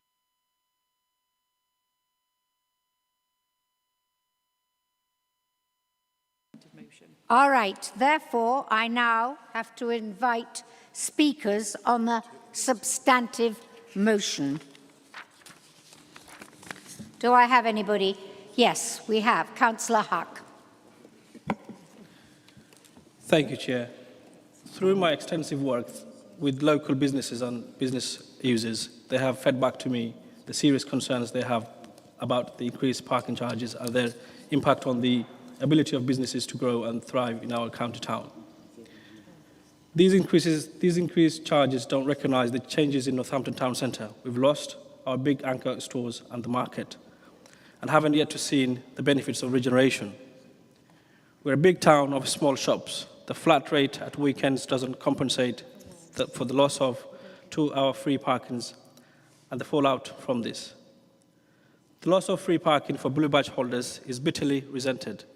It fails to recognise the unique needs of disabled people and the importance of their being able to make full use of the town centre, both as customers, as business users, business owners. Labour alternative budget provided equity between Northampton, Daventry and Towcester, recognising the nature of the areas and putting forward different solutions to meet the different needs, such as the period of free parking in Daventry and Towcester being more extensive than in Northampton. The competition isn't between Northampton and Towcester and Daventry, it's between our towns, Rushton Lakes and Bicester Village and Milton Keynes, where they all have different parking approaches and charges to meet their needs and the nature of their local businesses. The reform amendment seems to be playing party politics with an issue that is make or break for the heart of my ward, Castle Ward. At the cost not to the politicians, but to the residents and the local business owners who care so much about this issue. What we wanted was a review that... Can you please finish now, Councillor? Yes, I'll nearly finished. 1 second, Chair. What we wanted was a review that would look at how to manage parking in Northampton in a way that will support the growth of our town centre businesses and help our area. I hope that administration will reflect on this. Thank you, Chair.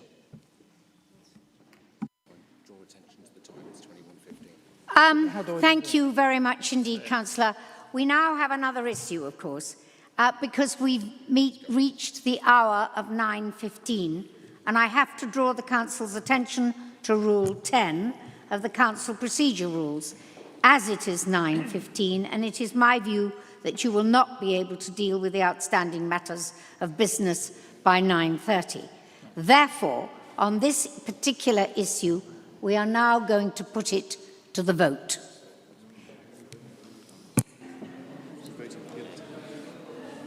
Okay? So now we go to the vote, and are we going to do... in respect of... I think, Madam Chairman, you just need to clarify we're voting on the Labour motion.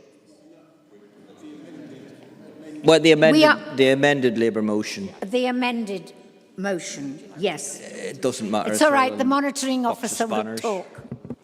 Okay, just to clarify then, members, the Chair has determined that we won't conclude items of business before 9:30. So what we will now do is we will go to the vote on this Labour motion as amended. We will then move to the next two motions, which will be proposed and seconded, and then go straight to the vote without any further debate in order to close all outstanding matters off before 9:30. And therefore, there will be no questions to Cabinet, no answered questions. You got off the hook this time, Councillor Arnold.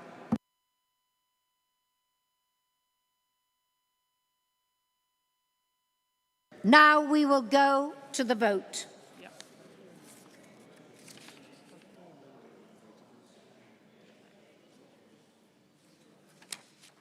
Okay, no.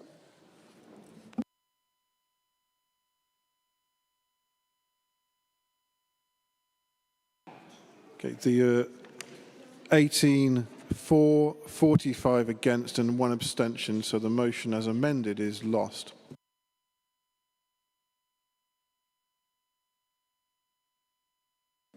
So therefore, we now move to motion 3, which is to be proposed by Fazana Aldridge, parking charges. We will not debate, we will vote. Thank you. So, Councillor Aldridge, would you please propose? Given the restriction of time, as a group, we've decided we're going to pull the motion for this time. So, just for the record, the motion has been pulled. It's crazy. All right, hence we go to motion 4, proposed by David Gaskell, allotment. Madam Chairman, the administration will withdraw motion 4 in the interest of time in order to bring it back to this place at a future date. Thank you, Madam Chairman. I thank you very much indeed, Councillor Arnold. Madam Chair. On a point of order, there was one point which I raised with you. Do you want me to raise it now or later? Can you give me 2 minutes to get through this? Therefore, that motion 4 has gone to.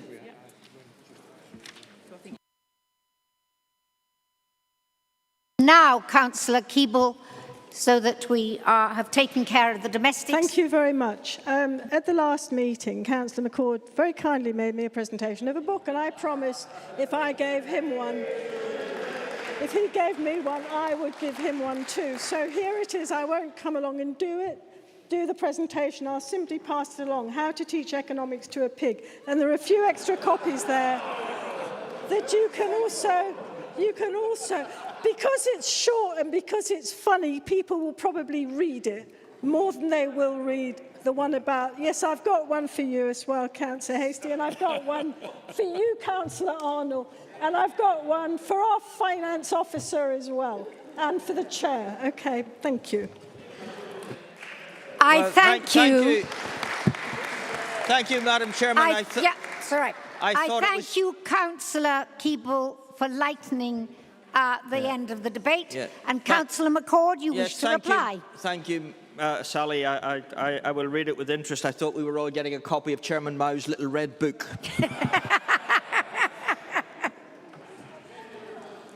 And finally, ladies and gentlemen, sit down in your seats. Finally, ladies and gentlemen, I cause our disrupted meeting to a close at 9:20. As the French say, you are now congé. Have a good evening.